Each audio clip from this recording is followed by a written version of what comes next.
that in some parts of Nigeria, and I can be fact-checked, people are becoming so disillusioned with government. And let us be also very frank about the state governors. The state governors are also culprits. They have failed woefully in running their states. It's not just an issue of the federal government.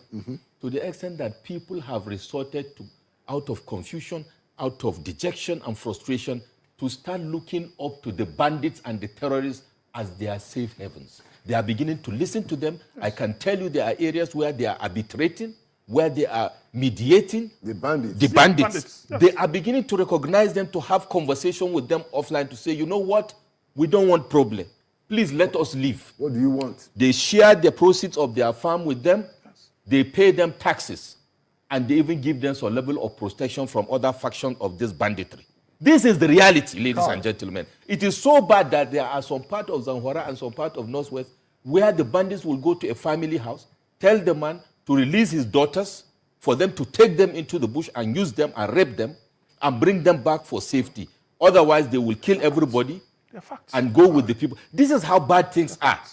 I don't know what Mr. President is hearing. I don't know what the NSA and others are hearing. But what I know for a fact is there is nobody that will pretend they don't know what is happening in Nigeria, because we have extended families, we have brothers and sisters. And I know for a fact Mr. President in 2013, in 2014, criticized the government of President Goodluck Jonathan, called him incompetent and visionless, and that the inability to allow to get back the Chibok girls meant that he should resign.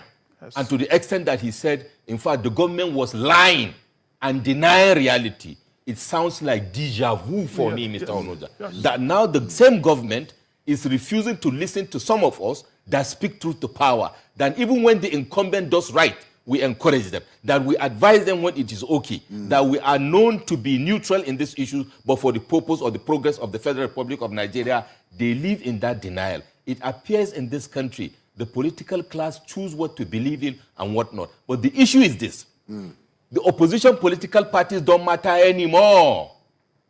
The anger, building into the minds of Nigerians due to cost of living, due to insecurity. I told you. And what it means is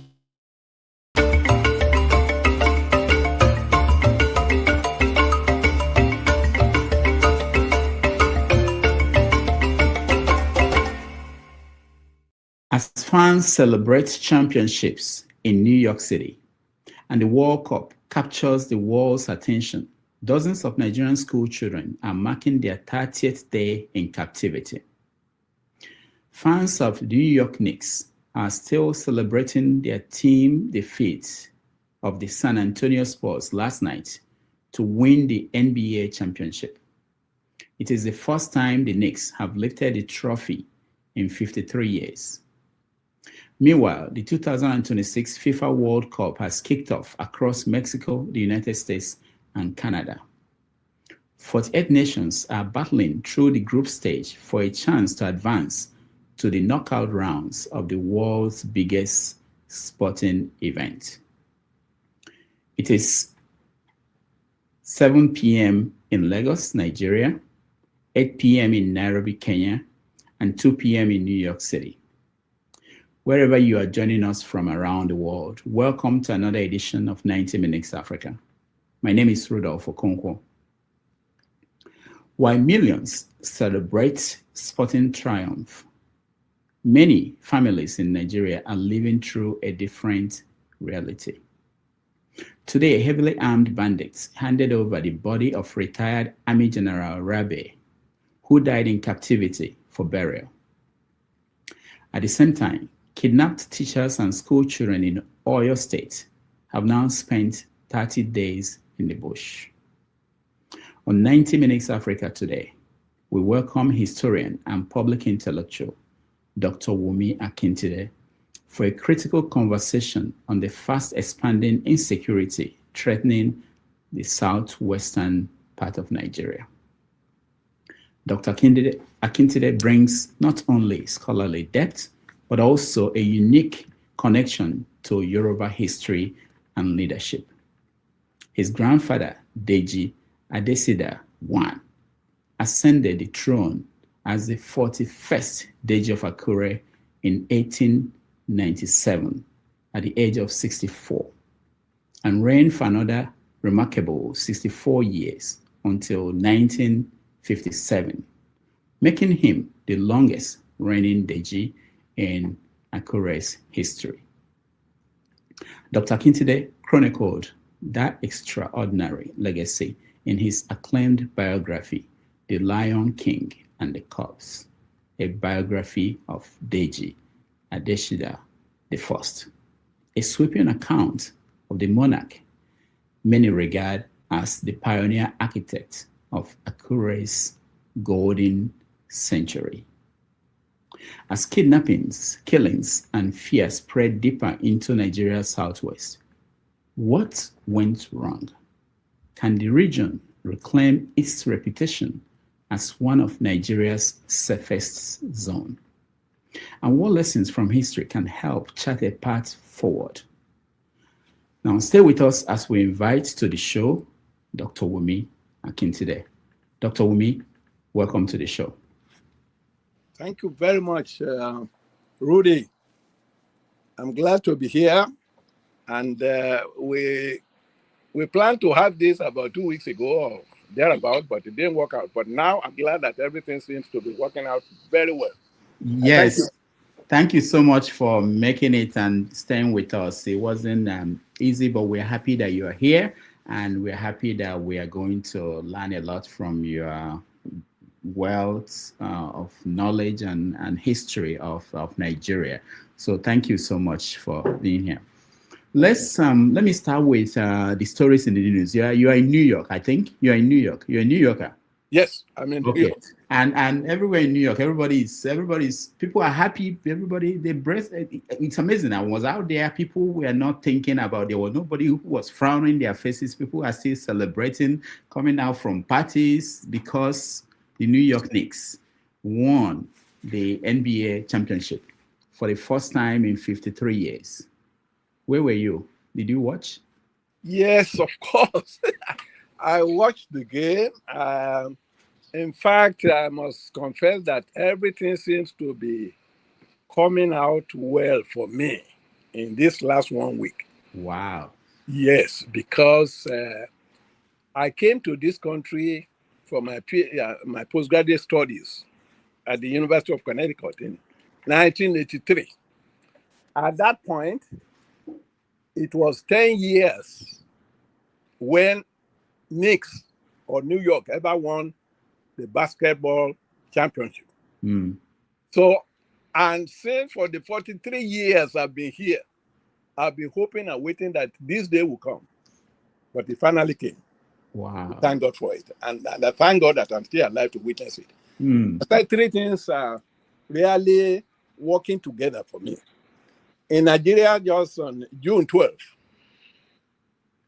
they celebrated Democracy Day. A lot of people don't know what Democracy Day means in full. What it actually signifies is that we now have a situation where the myth that only the Northerners can produce the president in Nigeria, that myth was broken on June 12th by MKO Abiola, who won not only in the South, but also in the North. So what we are celebrating is not just that we embrace democracy. We are celebrating the fact that that myth that everybody was thinking about, that an element of the North thought that it was their right to rule Nigeria forever, that myth was broken that time. The celebration came on. And MKO Abiola happened to be the sacrifice to make that happen. We thank God for that. We are going to get into that when we talk about Nigeria and the stories in the news in Nigeria. But let me ask you, also going on in America and Mexico and Canada is the World Cup. Are you watching? I'm watching the World Cup, but I'm not as... I love the World Cup because soccer was a game to begin with. But because they don't score, I mean, if you have two good teams, they can play for 2 hours and not a single goal. I'm beginning to hate that. I don't like that. I want action.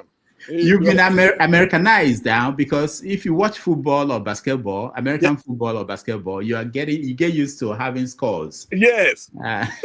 So I love that. Because of that, if I have to choose between soccer and basketball, and if they come on the same time, I'm going to choose basketball because there's action there, like we saw yesterday. Now, so I guess what is your question? No, there's no question. I wanted to know whether you were watching, and also we know that Nigeria did not make it to this World Cup. Nigeria did not qualify, and the other African countries, which is unfortunate, and we understand a country cannot be in the kind of dire situation we are in, and it will not affect some of our sportsmen and players. It has to. So I'm not totally surprised in a situation whereby you cannot even travel from Lagos to Ibadan at 8 o'clock. I hope to get there. If some of these sportsmen who represent us are going to go for practice, they cannot even easily go without any problem. So I can understand why Nigeria did not make the game this time. But hopefully, Nigeria will survive. We are hoping and praying that Nigeria will survive. But before Nigeria survives, we have a whole lot of work to do. Is there any African team that you are supporting? Well, Ghana. I'm supporting Ghana. I don't know why. Maybe because it's near to us. I used to support South Africa, but I don't like what is happening in South Africa right now. And so my emphasis has shifted from South Africa. But I like Rwanda, where Kagame is doing some good work. But then, Kagame is too small, and Kagame doesn't care too much about sports. He cares about rebuilding his country, and once the place is rebuilt, maybe he can pay more attention to sports right now. So my answer to your question is Ghana. I'm rooting for Ghana, which I know best. So there was a game that was played yesterday. I think it was the opening game in Mexico, where Mexico played. They played South Africa. Yes. And something unusual happened. Nigerians were supporting Mexico. Yes. They didn't want South Africa to win. Yes. Let me play you a video. We're Nigerians, but we live in England. Nigerian. Yeah. All up in Mexico. We're Mexico. Mexicans today, man. Yes. Let's go, Nigeria. Woo! So Nigerians supporting Mexico because of what is going on in South Africa. What do you feel about that? I feel good about it because Nigeria has always been good to South Africa. In fact, South Africa will not defeat apartheid without the support of Nigeria. I was in government. I was in the public service during the time. In fact, once upon a time, at that time, the corner piece of Nigerian foreign policy was supporting countries like Africa, Congo, and all these people struggling for independence, for autonomy. That was what we were spending all our money upon. Only now to see South Africans taking out Nigerians, disgracing them and killing them, and asking them to go back to their country. Where does that come from? Me, as a person, I don't like that. I don't like that. In fact, I'm glad that South Africa lost. Yes, they should lose. Because if you don't know how to show gratitude, then you have a problem. You have something coming. So I was with the Nigerians who were cheering for the opposite, whereas they should be cheering for the African team, really. But, did you say you were in South Africa when you were in government? Yes, I visited Johannesburg and Cape Town a few times. And but that was during the time of Nelson Mandela. And Nelson Mandela was a very reasonable man and a very grateful man because he toured the whole world. When he toured the whole world after becoming president, and some elements of Americans were opposed to him going around and going to places like Cuba and going to places like Nigeria. And they said, why? He gave them an answer they will not forget in a hurry. He said, look, those who were with me when the going was bad, how would I now abandon them and then start going to people who did not support? He said, but for God and all these countries, Fidel Castro of Cuba, Nigeria, and all his leaders, he said, maybe South Africa would never have been free from apartheid. So they gave it, I think it was one George Will or somebody who asked that question. And he put him to shame with the kind of answer that he gave that day. So I know South Africa. I know the place is a beautiful country, but it's beautiful because the white apartheid people made it so. South Africa should even thank God that the whites ruled there for some time before they took over. Because the way they are going, I think South Africa has a lot of problems. They have to have a change of mind if they are to fulfill the destiny of that great country. What happened to South Africa? How did it turn out to be what it is today, especially in relationship with other African countries? Do you know? It all hinges on leadership. Leadership. That's the answer to your question. When you have an English or some of these half-baked leaders like Jacob Zuma, you cannot compare that man with Madiba and Nelson Mandela. No. Nelson Mandela, who spent 27 years in jail, Robben Island, came out of that place and was the person asking the country not to take vengeance on those who had opposed them. They should treat them as South African citizens, just like that. It's going to be very rare to find another leader like Nelson Mandela, and to some degree, Tom Mbeki too. Yes, well, Ramaphosa, the man that is there now, I don't know what kind of thing he's doing, but what is happening under his regime is bad enough. I'm disappointed. I thought he was going to take some useful lessons from Mandela and be a better president. All right, let me bring in Mr. James. He has a question for you on South Africa before we go to other topics which we are going to touch. Mr. James, welcome to the show. Yes, thank you so much indeed. Thank you for coming, sir. Thank you. Yes, the case of South Africa, I think we are a bit too harsh on them. I'm not supporting what is going on, but we should see things from their perspective. Okay. Majority of the people who are demonstrating were born after 1994. Okay. They never witnessed apartheid. They call them born frees. And secondly, while we were assisting them financially, the people in South Africa did not know what was going on because they were cut off from the outside world. They were not receiving our radio reception and television receptions. They were in the prison yard. Okay. So while we were helping Thabo Mbeki and his guys in the ANC, PAC, and other political parties, they never knew. At the end of apartheid, they saw us pouring into their country. Okay. We cannot blame them because Thabo Mbeki and his guys, they did not tell them what African countries did for them. They kept it secret up to now. So okay. This is the root cause of the matter. Okay, thank you very much. I'm not justifying what they are doing because let me make one point. Samora Machel of Mozambique died in a plane crash. Right. He went to Zambia over this South African problem. On his way back, there's a rumor that the plane was shot by apartheid authorities or they jammed the radio communication. So the man died in a plane crash for the people of South Africa. Yes. Yeah. And Nelson Mandela married his wife, Gracia Machel. Well, I like what you are saying. Yeah, so the people of South Africa should understand that people died. In fact, a president died for them. It's not the president who died. It is Mozambique. Mozambique as a country died for them. Okay. What I'm saying is that they said ignorance in law is not an excuse.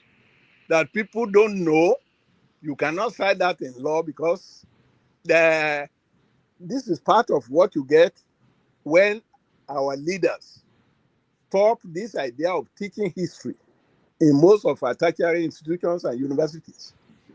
How can you, if you don't know where you are coming from, it becomes that much difficult to know where you are going. So that somebody, even in Nigeria, can you believe it that there are some elements in the North who said that history should be taken out of the curriculum? That is exactly what they are doing, because if they allow history to be taken away from the curriculum, in another 10 years, 20 years, the generations of Nigerians will not even know, the young ones like you and others and people coming after you, we will not even know what Nigeria has done and what contributions Nigeria has made. So the problem that South Africa is facing today is partly because they are not students of history. And their leaders, you have to blame their leaders for that. The young ones, they are not the ones who make up the curriculum. I just guess that if what you are saying is true, it is because those young ones have not been educated about who helped them to become the country they became today. Yeah. All right, Mr. James, thank you so much. I will bring you back when we have questions with everybody else. Dr. Wunmi, we're going to move a little bit now to talk about Nigeria.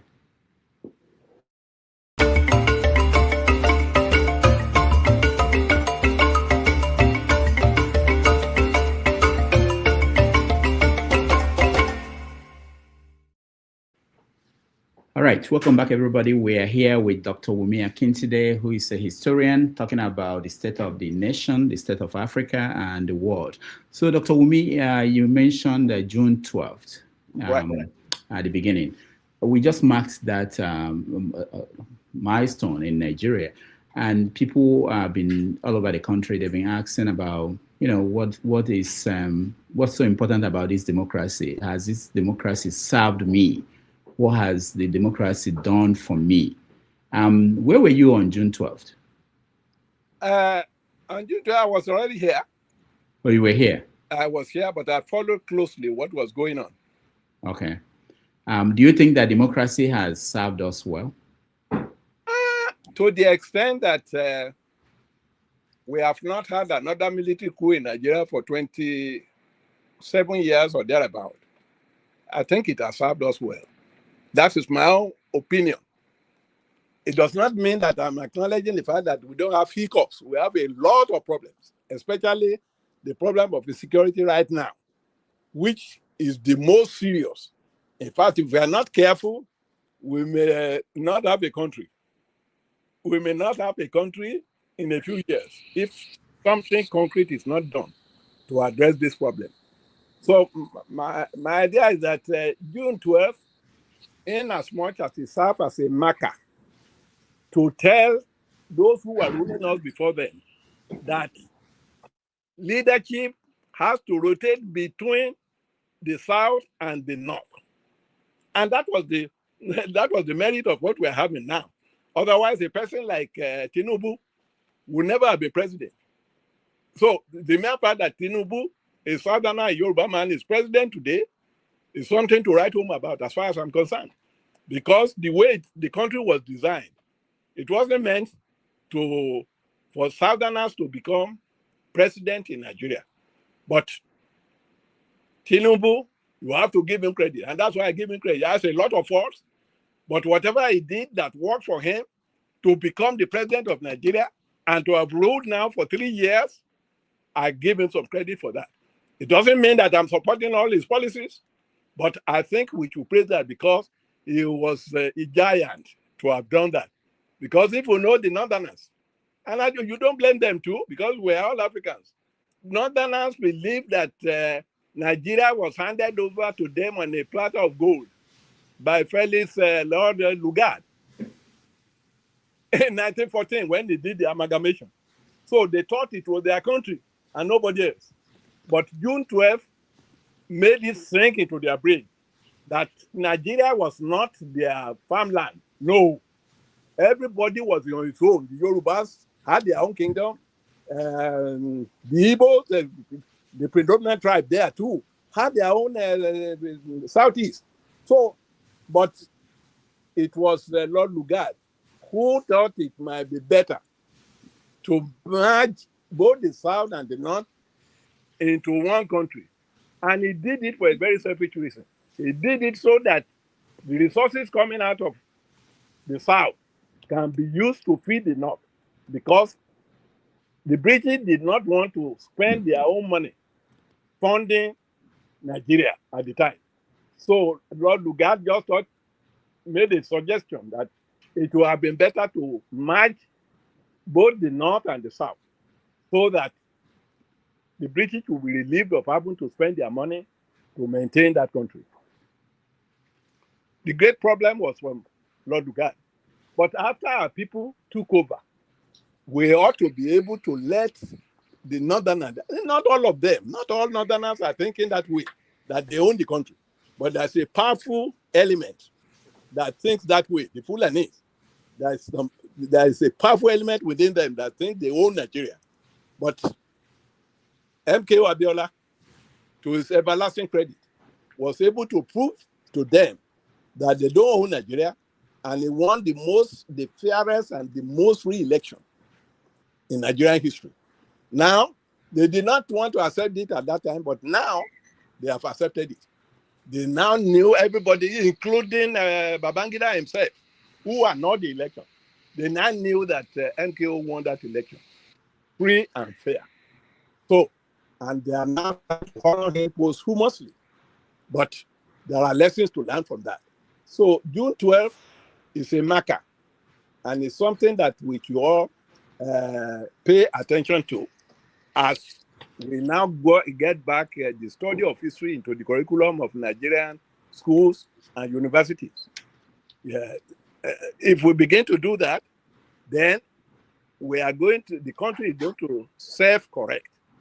But the younger generation have to know what is going on, what we did before, what led to this, and so on.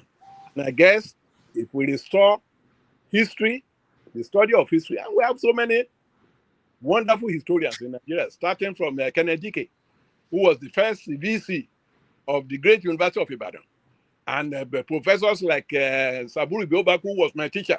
I learned history. I did my pupillage under Professor Saburi Biobaku, and so on. And so many other historians, like Pius Igbafe, Akin Jogbin, Sam Ade Ajayi from Ikole. So many of them. We have so many historians. I don't know what people are thinking. If you now abolish history from our curriculum, then what is going to happen to so many Nigerians who have studied history and have become professors? What is going to happen to them? Is there going to be any future for them? So, but those who are trying to replace history, to knock it out, they were not thinking of the best interest of our country. That's what I think. So, did you watch President Bola Tinubu's speech on Democracy Day? I did. No, you didn't watch it? I did watch it. You did? Okay. So he said something, and I wanted to bring that to your attention, and just to get an idea of what you think about that. Okay. He said that every great nation was built by those who stayed to solve problems, not by those who abandoned ship. Yes. Do you feel that you abandoned ship? Really, when I listened to that portion, I laughed. I said, I thought he was talking to me and people like me, but I don't consider myself as jumping the gun or checking out of Nigeria for no reason. After putting in 25 years in the Federal Public Service of Nigeria, I thought I had enough. And I knew I have some talent that can work very well in other countries. And being that I did my postgraduate in America, I saw something good in America. And I knew that they appreciate because they know that I was in Nigeria. In my program, I did well in the program, and they honored me for doing well. So I thought that if I return to America, I would be better appreciated. So after giving 25 years of my time, my prime, I decided to check out and to come to America. So maybe the president was talking to me. He too checked out at one point. He was in Chicago. He came to Chicago State University. I met him there. So, but he went back home. But after giving 25 years of my life, I think I've done my bit. And I will encourage others. I watched that speech and I thought he was talking to me. But I didn't feel any guilt because I did the right thing. As soon as I got here, I just decided things were not even as bad as it is now in Nigeria. I brought all of my 8 children, and they are all here, all settled. in places of something. I thank God for that. So I listened to that speech. It was the president was saying the same thing that people, because I was a speechwriter myself. Sometimes most of what he's saying is not his thought. Somebody wrote that speech for him and he read it. That was what happened. I used to write speeches. So I know what is involved. So that was exactly the situation. And in my own case, I was lucky to serve with Obafemi Awolowo. I wish I had served with people like Nnamdi Azikiwe, but they were too old for me. But I got a rare luck of being posted to serve as the secretary to a panel where Obafemi Awolowo was the chairman of that panel. Shehu Jagari was a member of that panel. Shetima Ali Moguno, as Minister of Trade, was a member. Chief Wenike Briggs of Rivers was Minister of Education. He was also a member. I was the secretary to that panel. And that was how I came close to some of the makers of Nigeria. 4 of them, Chief Obafemi Awolowo, Shehu Jagari, Shetima Ali Moguno, and Wenike Briggs. So I took my time. In fact, those people, especially Obafemi Awolowo, fired my imagination to want to be anything I became. In fact, it was because of him that I went back to America to speak. Okay, you're muted. Dr. Wunmi, you're muted. I think you accidentally muted yourself. Don't lose. Okay, yeah, you're back. Okay. Yeah. Yes. So it was because of that I went back to school. Went to the University of Connecticut, spent some time at the Institute of Public Administration in London, Mableton Place in London, and some time in Cambridge University. And finally, I went to Yeshiva Jewish University of New York because I wanted to know what makes the Jews so great. I thought by going to their school, I might be able to learn something from them. Did you find out? Yeah? Did you find out what made them great? Yes, I found out.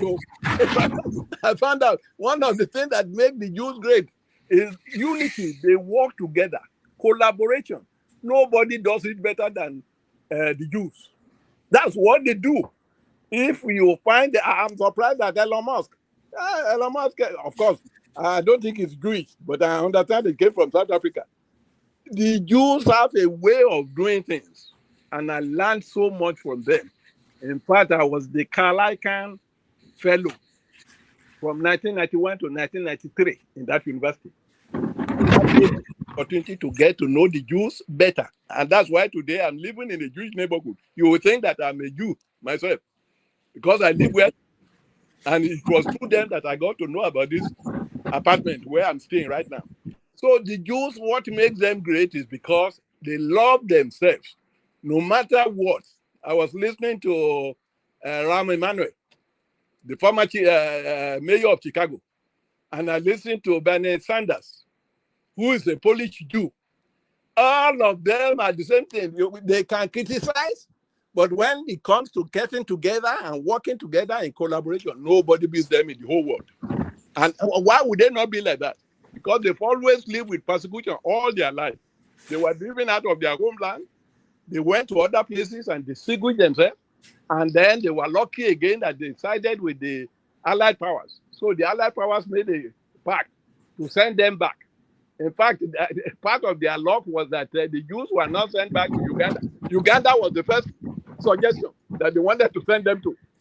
Before the Jews said, no, we have some historical connection with the Middle East, where Jerusalem is, and some of these holy cities, Bethlehem, Nazareth, and all of that. So they said they would prefer to go to their former homeland that was justified by the Bible. That was why they rejected going to Uganda. We would never have heard about Idi Amin Dada at all, because if they have taken over Uganda, Uganda would have been top of the world today because they would have changed the whole place. So that was what I went to do. I was the only, in my set, I was the only black in my class for that particular year. But they did not discriminate against me. I did well, and some of their professors, like Professor Norman Tokeya, Professor Seidman, those are my mentors, and they are still helping me till tomorrow. So what makes the Jewish great is because they have a unique sense of their own destiny. But in spite of that, you'll be surprised, because that was something I found out too. I said in Nigeria, we didn't know Jesus. Jesus was never born in a place. Nobody knew him. He didn't live there. But we worship him. But these Jews, you would think that all of them will be worshiping Jesus. No. They recognize that he was one of the prophets. Till tomorrow, they are expecting that the Messiah is still coming. So when I got there, because I visited Israel more than 3 times, 2 times when I was in government, and 1 time on a holy pilgrimage. So I went to see all of the holy places, including the Holocaust, the Holocaust memorial. Wonderful people, wonderful. And I will always be grateful to them. They gave me a scholarship. I used scholarship to do my course there, and I obtained another master's degree in psychology, clinical psychology, and social work. So, okay. All right. Let's get back to the speech of the president. There's a part of it that I want you to tell me what you think. Okay, I've told you about the first one, though. Yeah. So this part, he said this, at a time like this, let us not assign blame. He was talking about insecurity in the country. So he said, at a time like this, let us not assign blame or point fingers. Crime has no ethnicity.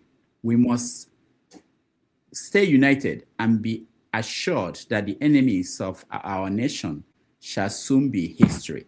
Okay. He went on to say, let us move forward together, rejecting division, cynicism, and despair.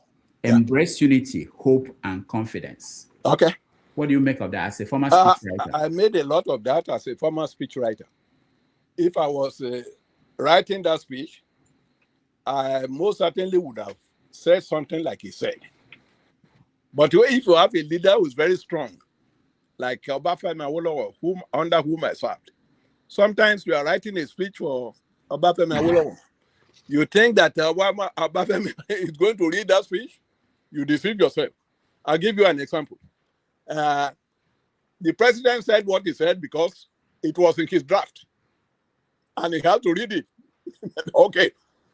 But I'll give you an example. Once upon a time, I was asked to write a draft of the speech that Chief Obafemi Awolowo was going to read at a convocation of the University of Ife, which was later named after him. Now, it was a convocation, the first convocation, I think it was in 1974. So myself and the permanent secretary of the Ministry of Finance, Abdulaziz Attar, I think is the first son or Pala of Attar of Igbira land. He too went to Cambridge. He was the permanent secretary in the Ministry of Finance. And there's one year, that's one Hausa Saleh, Aminu Saleh, yes. Aminu Saleh was his deputy. So we all went. I was there. Chief Obafemi was there.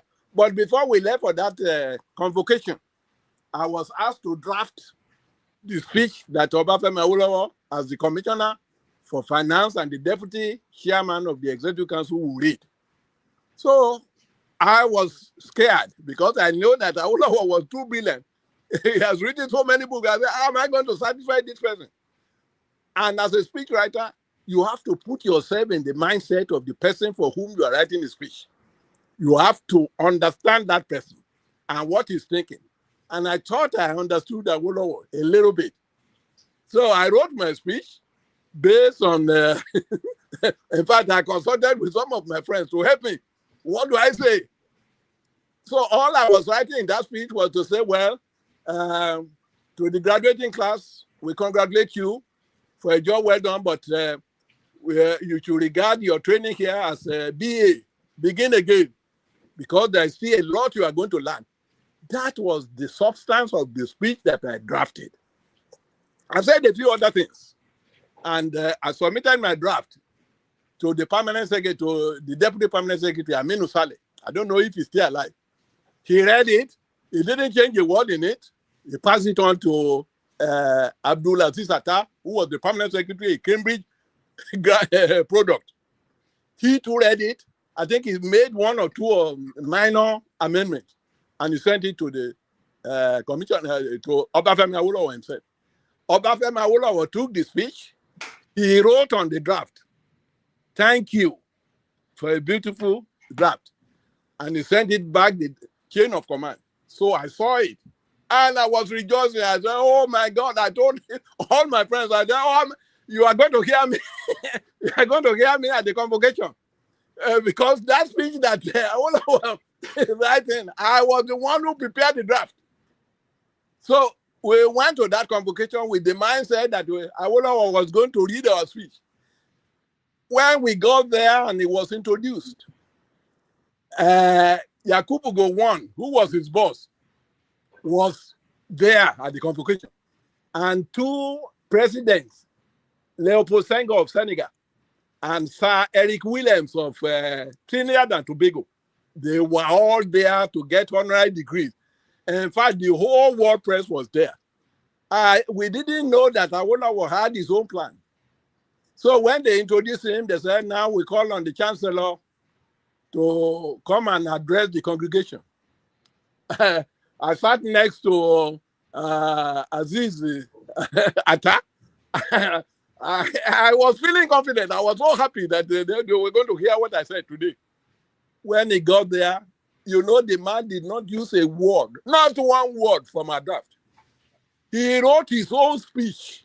And the speech he wrote was that the 1973 census, which made Kano twice the population of Kano, more than twice the population of Lagos, is that census is dead on arrival and will not stand. That was the whole speech. By the time he finished, after about 1.5 hours, oh my goodness, the whole world, if you throw a needle, you will hear the sound. That was how Awolowo managed to scrub that census. So a few months later, when Muritala Muhammad and this same Obasanjo got to power, the first thing they did was to follow the advice of Chief Obafemi Awolowo by saying that that census has to be annulled, and it was annulled. So I guess what I'm telling you was that the speech that President Tinubu read, with due respect to him, he was only reading the speech that was prepared for him by whoever drafted it. I don't know. Maybe it's one of these people drafted it. So if he had put his own input into it, what he's saying would have been slightly different. I don't agree with him that terrorism has no ethnicity. It has. What are you talking? Terrorism has no ethnicity. We know who are the people doing it. So what I was disappointed with that speech because he did not tell us what his government was going to do. Because it should have told us that to begin with, we are going to identify those who are behind this terrorism and name them to the public and do the right thing and charge them without regard to any influence they may have in government. A person, if I was writing that speech, a name like Gumi would have appeared in my draft. Because Gumi came out to say that I'm the senior advocate. We have senior advocate of Nigeria. That's a lawyer. But Gumi was senior advocate of terrorism. That's SAT. So we have SAT. This SAT came out to say, I am the advocate for these people. We should treat them with kid gloves because they will be repentant. Who tells you that? And not only repentant, he even went on to say that they are brothers and sisters. Those are his brothers and sisters, not mine. They are not my brothers and sisters. And I'm sure these are danger to the republic. If we don't do something about that and deal with them the way it should be done, the country will not stand. That is my position. So I listened to the speech. A part of it was okay, but there are certain things it should have said. It should have put its own imprimatur as president. I didn't see that. So I was disappointed with that. Okay, thank you so much. He also mentioned names of people who will receive a national honor for their contribution to democracy. Okay. I didn't see your name there. But my name will never be there. If you are you are joking, Rudy. How would my name but there are Dr. Akintide, there were some names that were missing that people observed. So one of them was Femi Ojodu, who was one of the founders of the news magazine. Yeah. He founded the news with Bayo Nanoga. Yes. But Bayo already got national honor, but Femi was not mentioned. Well, that is part of their problem. These people are crazy. It's going to put the people who are favorable to APC, which is nonsense. When you are ruling the whole of Nigeria, you can't be talking about APC alone. APC alone, you have to think of others who are nation builders. If I was writing that speech, your name would probably be there. You and Omayele, because I know the two of you the best. I served under you, the two of you, Omayele Jowore and Rudolph Okonko, Dr. Damages. It will be there because I know what you did and what you are still doing. But that is part of the problem our leaders have. They don't know what. Sometimes I feel disappointed because sometimes somebody like the president, he actually went to Chicago State University. I met him there because he was a good friend of mine, Tony Obe, who died. Tony Obe is dead. It was in company of Tony Obe that I met this Tinubu. I could never have believed in my life that person would be president of Nigeria. But I guess his destiny has made him what he is. And I don't begrudge him for that. Yeah. There are a few things he's doing that I will not do. And that I will advise him. I want him to succeed. And I want people to judge him based on what he has done, if he can prove it. It's unfortunate that he cannot even articulate what he has done. He doesn't even have the language to articulate it, which is a pity. But I don't want people to just condemn him without looking, what have you done? Prove it to us. If you have done something worthwhile, I will support your election. But if you don't, I'm sorry. I mean, there are better candidates that can do better than you. Why force yourself on the people? That is my idea. But it's a crazy idea. People like me, they will even recommend people like me to come out in the list that they provided because they would think that I'm against the president. I'm not against him. All I'm saying is that it should do the right. It should do the right thing, and if it does the right thing, it should be supported. That is my position. Yeah. Okay. So you met Tinubu in the 90s, I believe. Yes. Do you think that he's 74 today? I will not swear on the Bible about that because I know my age. I know my age when I met him. I know the age of my friend Tony Obe, who was his very close friend. But in Nigeria, a lot of us don't even know. Sometimes I feel bad for him because some of us were born at a time that nobody keeps any record. Because if we keep any record, all we should have done when he said he's 74 or what, we would have just written to the hospital, check the records if they still have it, and they would tell us when he was born. But we don't have the luxury of that. I myself, talking to you, I didn't know the date of my birth until I found somebody that was born the same day with me. We were only 15 minutes apart. The lady is still alive. He's still alive and living in Akure. He was in London for many years, but he's living in Akure. Now, the sister of that lady was a school mistress. So he knew when their mother put to bed. Their mother and my mother were in labor around the same time. But their mother put to bed 15 minutes before I was born. So we were 15 minutes apart. So when I was going to school, they just give me any date. He was born so 1942, they just wrote it down. Until I grew up and I heard the story that I was born the same day with somebody. And I started looking for that somebody. And I got her. I even started looking for the doctor, one Dr. Robinson, that delivered both of us. He was already retired.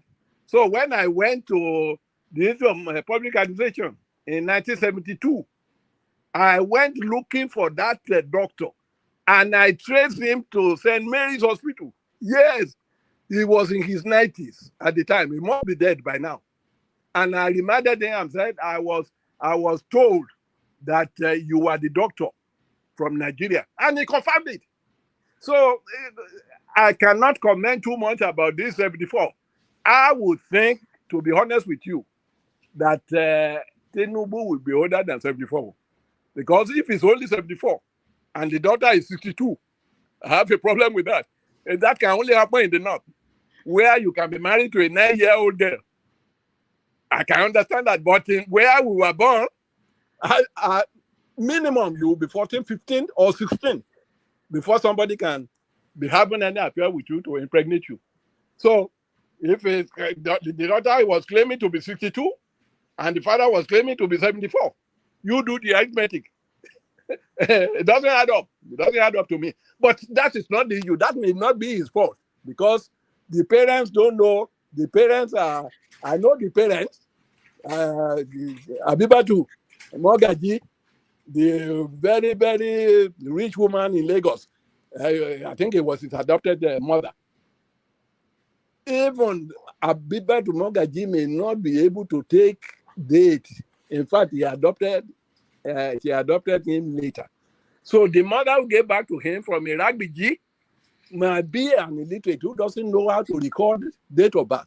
So I don't criticize him for that if he's able to get away with it, and he got away with it. He's already president now. So what I'm concerned about now is that it will make the best use of the opportunity as God to be president of Nigeria, and I think less about how old he is, whether he's 80 or something. But I know my age. I know I'm over 80 now. Nobody can deny that, because my first one is almost going to 60. It's about 58 now. You add 20 or 30 plus that, you have an idea of where I am, where I am at. So that is my view on that. It's unfortunate, but future generations will not have to face this kind of problem, because there are birth registries now all over the country. So anybody who is born and does not have a birth certificate right now must be hiding something. Yeah. A few people still get born in the house. They don't take them. But when they are born in the house, they will still take them to the hospital to examine them. So that is my view about that. I'm sorry, I don't criticize him for that. That might be the fault of his parents. Okay, so let's leave the age when he was born and all those. How has he done in the last 3 years? There are a lot of Nigerians from all over the country who are complaining about hardship. And the government, they have their position, which is that they made the country in a very bad shape. Yes. That they've been trying to put it in shape. And they need another 4 years to do that. Yeah. People are saying that they've had that before. They had that from Buhari. Buhari came in and said it was a terrible situation. Yeah. He needed 4 years to fix it. After 4 years, he asked for more 4 years. And at the end, nothing happened. And that these are the same people, the same political party, different faces, but the same political. So what do you make about people who are complaining that they can't survive this for another 4 years? I think they are speaking the truth. To tell you the truth, if I were in their position, I would say the same thing. But what I want you to note was that, when Tinubu was campaigning, Tinubu, people call him Adigbanaku, somebody who is sick and will die tomorrow. Adigbanaku is quite different. There's one Olayiwola Alaga of the Yoruba War Center. I listen to him every day. That guy is something else. Olayiwola Alaga of the Yoruba War Center of the Premier University of Ibadan. That's a genius when it comes to Nigerian history. I recommend to any of you listening to this broadcast to go put particular attention.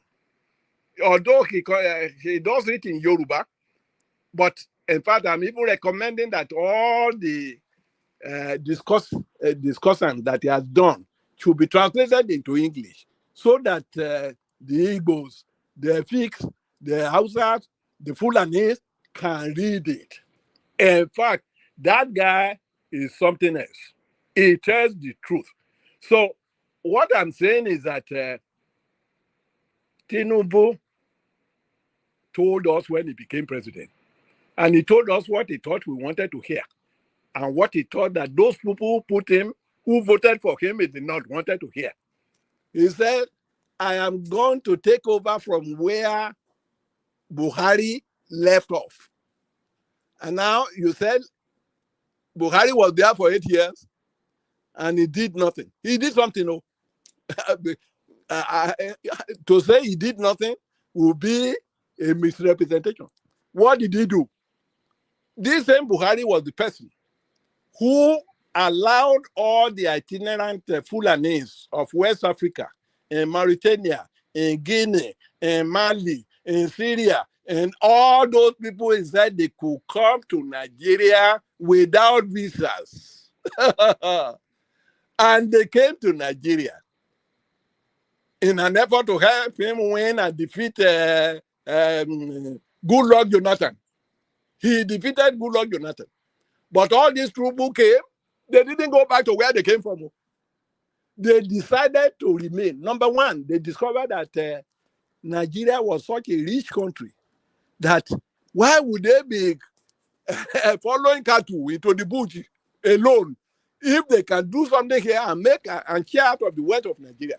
So they decided to stay put, and they looked for somebody like J. Gumi to come and be the advocate, and he agreed. J. Gumi agreed to be the advocate, and he was canvassing and advocating for them, and that was the reason he got into trouble with Saudi Arabia 2 times. He had gone to Saudi Arabia, he had been returned. They said he had to leave. In fact, one time they want to put him in jail. The Nigerian government has to step in to let him come back home. Now, so it would be wrong to say that Buhari did nothing. He did something, but it was worse. It was a bad thing he did. And somebody to have the courage to admit that. Unfortunately, it will be difficult for Tinubu to admit that in public. He might do it in camera, behind closed doors. We knew where this problem came from. And for us to be able to address the problem, we have to admit that we have a problem first. And that's why I disagree with people who say that all these terrorists are our brothers and sisters. They are not my brothers and sisters.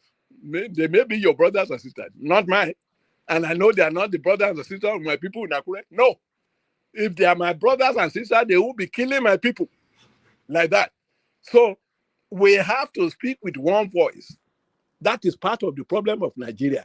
Both sides have to agree that we have a problem.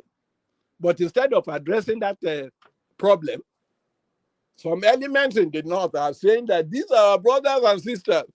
We should be patient with them. Patient with somebody who wants to kill you? Well, if you want to be patient with somebody with a dagger in his hand who's going to slaughter you, I don't have that patience. So it's not going to happen to me. No. And with all the level of education in the South, how can anybody welcome that? So the problem began with telling the truth to both sides, to say we have a problem, and to say that these people are not our brothers and sisters, these are our enemies, and we must join hands to repair them and send them back to where they belong.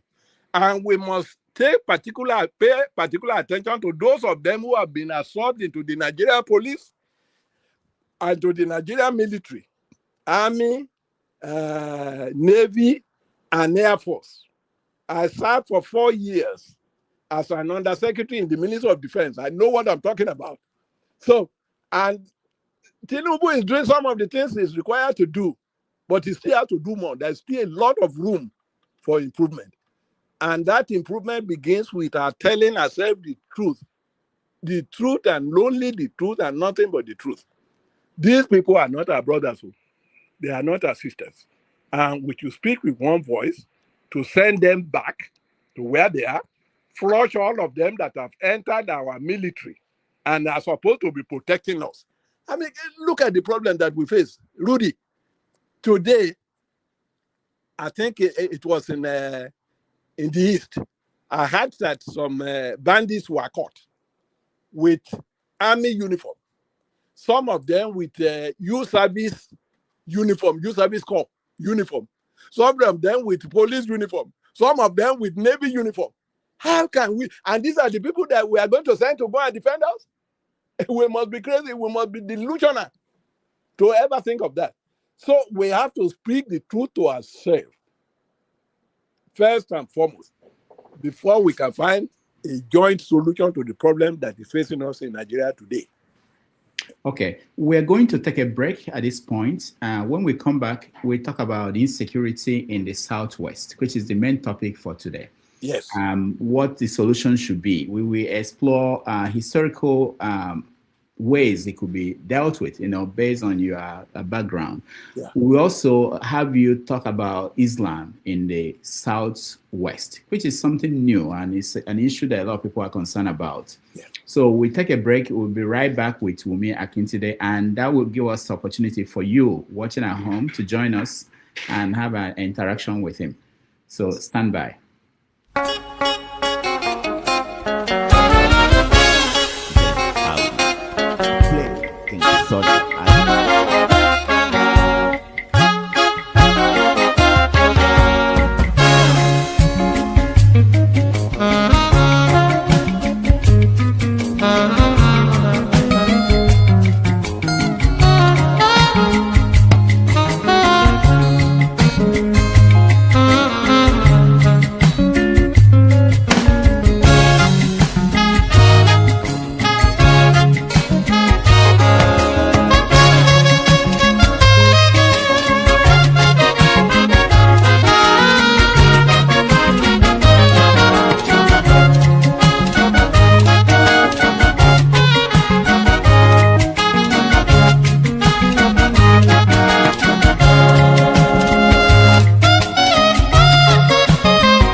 right, welcome back, everybody. Thank you so much for staying with us. We are having an interesting conversation this afternoon here in New York City with Dr. Wunmi Akintide, a historian, a public intellectual, and he's talking about the state of the country with focus on Oyo State and the students and teachers who are in captivity. They've been there for over 30 days.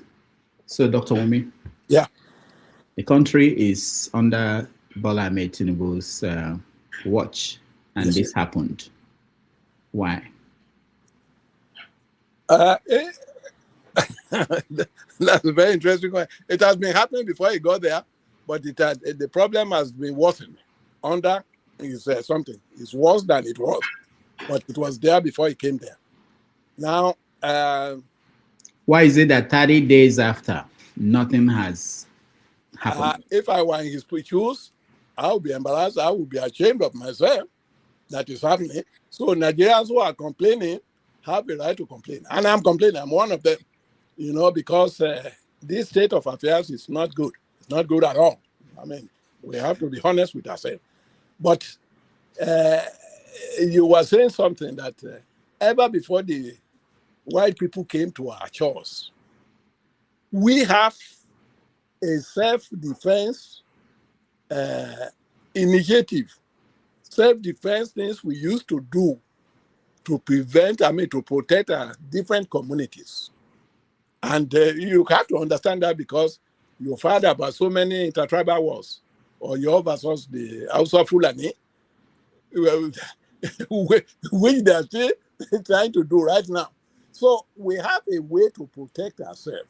I'm talking to you now as somebody born in the Deji's Palace. I was born and raised there.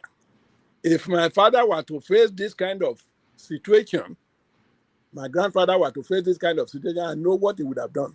And what he would have done simply is consulting his Ifa Oreku. Ifa, there was one point at the time, a British DO came to my father's palace and was asking if he would like to be baptized. Gabriel said, "What is that?" I said, it's like a rebirth. You will be born again, and that your sins will be forgiven. My grandfather is talking literally. He said, "What sins? I didn't commit any sin. I'm doing what is right by my people." He said, I observed you didn't go to church. He said, "What am I going to do in church? If I go to church, you mean that a pastor will put his hand on my head?" He said that will never happen. And my father never, when they have Empire Day or they have something significant to do and the DO is coming, they invite him, he will show up. But going to the church and then coming forward to kneel before the altar and somebody begin to pray for him and put the hand on him like Adeboye, Enoch Adeboye, the general overseer of Redeem, did to Pastor Gandhi, who became the Shongo of Ogbomoso. That will never happen. My father will never allow that. And yet, God did not, because of that, kill him. He vowed for that position 3 times. First in 1892. 8 years later, the person he competed against died. Ahoro-Esinele became, that was Ododo then. Ahoro-Esinele became the next Deji of Akure. My father competed with him too. They didn't pick him. And then the 3rd time, that was 1890. In 1897, Ahoro-Esinele died. And my father put in again. And this 3rd time, he succeeded. He was picked. That was in 1897. And he ended up, he lived so long that people thought that he would never die. He was there for 60 years. He finally made his exit in 1957.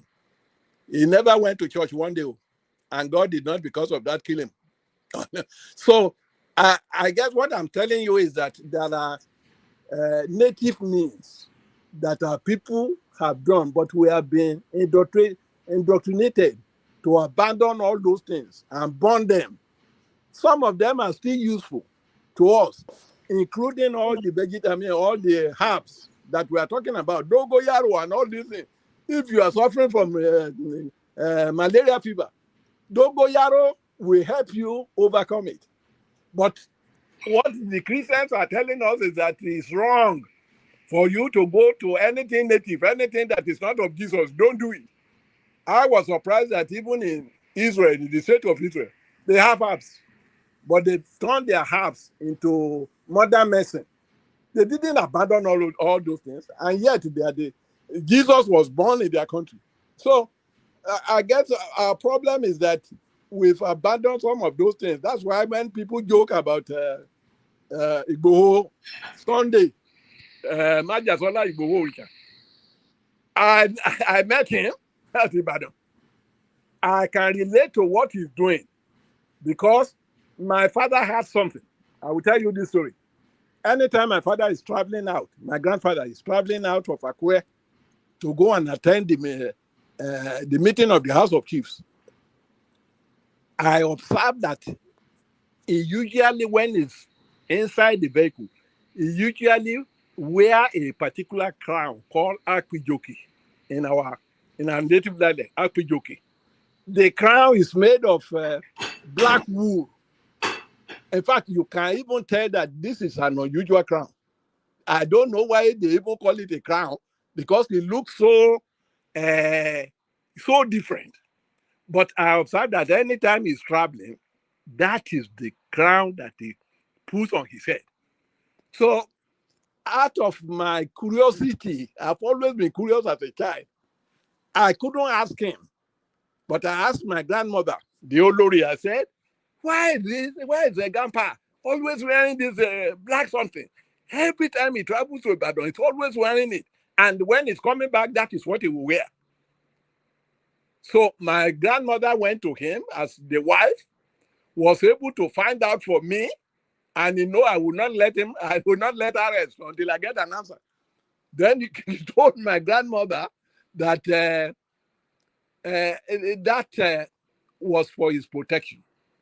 If for any reason there was an accident on the road, he said he will not die on the spot. He will get back home. He said, no matter what happens, he will be back home. Of course, he never got involved in an accident, so we never actually tested whether that thing works or not. But one thing I know is that my father will never leave home to travel to Ibadan without wearing that crown. I remember when King Edward VIII, I think that was 1936, they invited him because they said he was a very powerful king. They wanted to knight him and make him a knight, sir. But they said they had to go in the plane. He said no. He said he was not going. He said he's too old for that. So instead of King Edward VIII, before he resigned, because he wanted to marry Sarah Simpson, that American divorcee, before he resigned and the brother took up the throne in 1937, King Edward VIII wrote a citation. I still have a copy of the citation with me. And the copy of the citation is in my book, the biography of my father. He said, since you said you cannot travel, because if you travel to London, there's a ceremony whereby the king has to put a sword on your shoulder to say that you are now a knight. But since you cannot come, at least I want to put it on record that I appreciate what you are doing as a royal father in your own neck of the woods in Nigeria. So he wrote that citation, and it was delivered by the High Commissioner of Britain to my father. I think that was in 1952. 1936, before the King Edward left. Then after King Edward came, King George VI, the father of Queen Elizabeth. That one gave my father, wanted to honor my father, my grandfather again. But my grandfather said he was not going anywhere. He wasn't traveling. And I thought maybe because there was one Orimolusi king, the Oba of Ijebubo, who went on a plane to somewhere in England, and they had a plane crash. The man never returned home. Nobody ever saw his dead body anywhere. And my father used to joke and say, he said that little girl, that young man, if he knew, he would have prepared himself. Instead, he would have come back home. Yes, he told me that. And everybody knew that. So I guess what I'm telling you is that we have our own native protective devices we can use. And that is why I don't dismiss whatever Igboho is saying. Igboho said his father gave him something. If you look at Igboho, when he dressed up to go to the bush, you will see that what he's wearing, there is something underneath. He usually wears that thing. And that is where his power lies. So when Igboho was suggesting to Makinde that, look, I don't say you should not do your Amatekun, but give me the permission. Let me go and try my luck. And Makinde said, no. I think that was a wrong decision. If these people have been in detention for 30 days in the hands of bandits and criminals and killers, and somebody said, I want to volunteer to go there, and you said no, I think you are crazy. That is insanity, really. I think Makinde ought to allow him to do just like he did for the sister of Adelabu and the two twins who have now been released after about a week or 3 days. So if you try, if you don't know a solution to a problem, whatever they give you, try it first. Don't let these people, because I watched that lady, the school mistress, crying on television, on YouTube. I feel so sorry for them. And I have my people too who are suffering, even in Akure and all of that. So my point is that any means, anything that they can do, they ought to do. They ought not to wait till a general was actually killed and died in detention before they do something. That would be my suggestion on that. There are things that can be done. First of all, you should go and consult Ifa. I know Owonifa now. It's money. People are looking, but there's still some genuine ones. They will take some money, but not big money. Because when they're asking for millions, you know that they're telling lies. Because all these things, it doesn't cost that much to do. But what I'm saying is that if government is ready to pay them some little money to encourage them, there are people we still have in our society who can help to release all these detainees. Dr. Wunmi, I wanted to point out that already monarchs, Yoruba monarchs, that's what he's saying in this story. Okay. They've agreed that they will fight terrorists with juju. So you're ahead of them. They're ahead of you already. Oh, that's good. Don't even call it, when you call it juju, people start disbelieving it. No, that's how the newspaper reported it. This is the front page of Vanguard. They said juju. They will. That's good. That's good. Now, but let me ask you. Talking about the church and what they did and how they Islam. Yeah, we'll get to that. But the church first. When you see the Ooni of Ife and how he professes his Christianity, do you think there's a conflict in the traditional Yoruba religious practice and Christianity? Without any doubt, there's a big conflict because I have watched the new Onitsha. Onitsha is Arole Odua. Is a king without any doubt. And being Arole Odua, there are certain things he has to be doing. It doesn't belong to the church. Going to the church and start, in fact, he's the one who will tell them what song they should sing now. It's like you bring, there's one native medicine man in Akure, Asogadumale. It's like taking Asogadumale to St. David's Cathedral in Akure, and you ask him to be leading the choir. That is crazy. That's what the New Orleans is doing.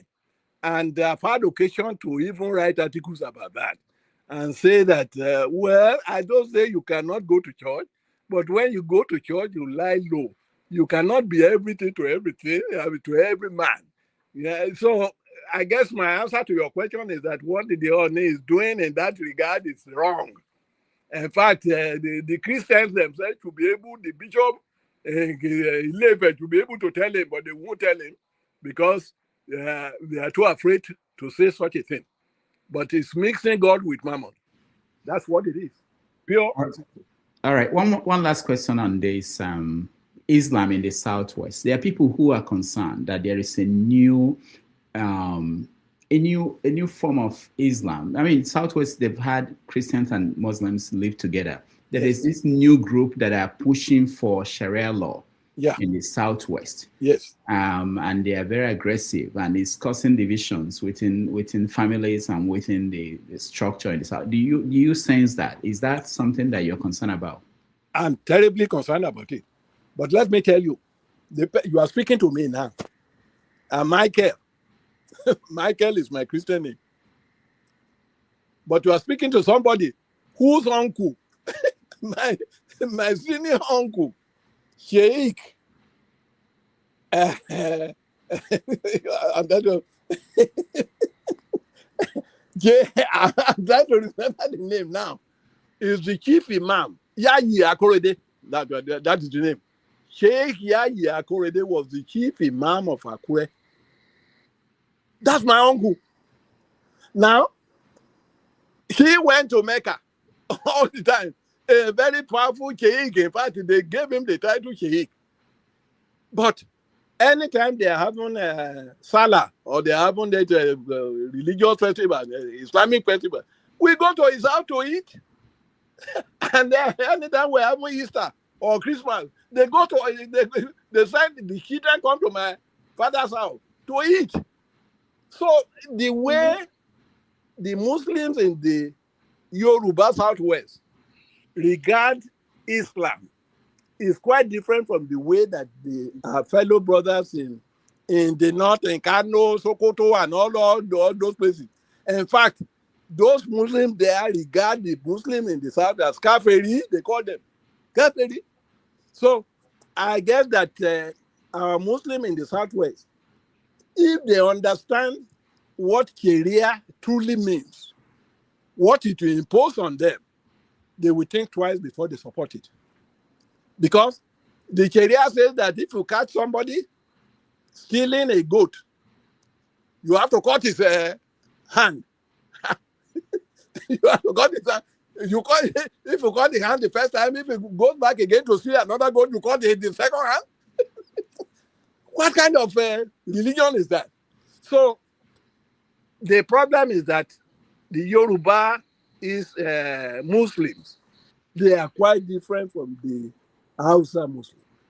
Now, I'm telling you, there's a guy that I spoke to in your studio who said he was from Urobo. He's an Urobo man. And he lives in Edo. I live in Edo before. I want to tell you that the former chief imam of Edo State, Sheikh Otokiti, that was my uncle. He's an Akure man whose parents were captured during the war with Akure and Edo, and the parents were taken to Benin. He ended up embracing the Muslim faith, and he ended up becoming the chief imam of Benin. Anybody from Benin who is hearing what I'm telling you will confirm it. So I come from a family that has Christians, pastors, bishops, and yet within the same family we have sheikh and chief imam. They go together. I will tell you that my uncle, Bishop Joseph Akinyele Omoyajo, was the bishop of Ijebu Diocese. He's still alive in Akure.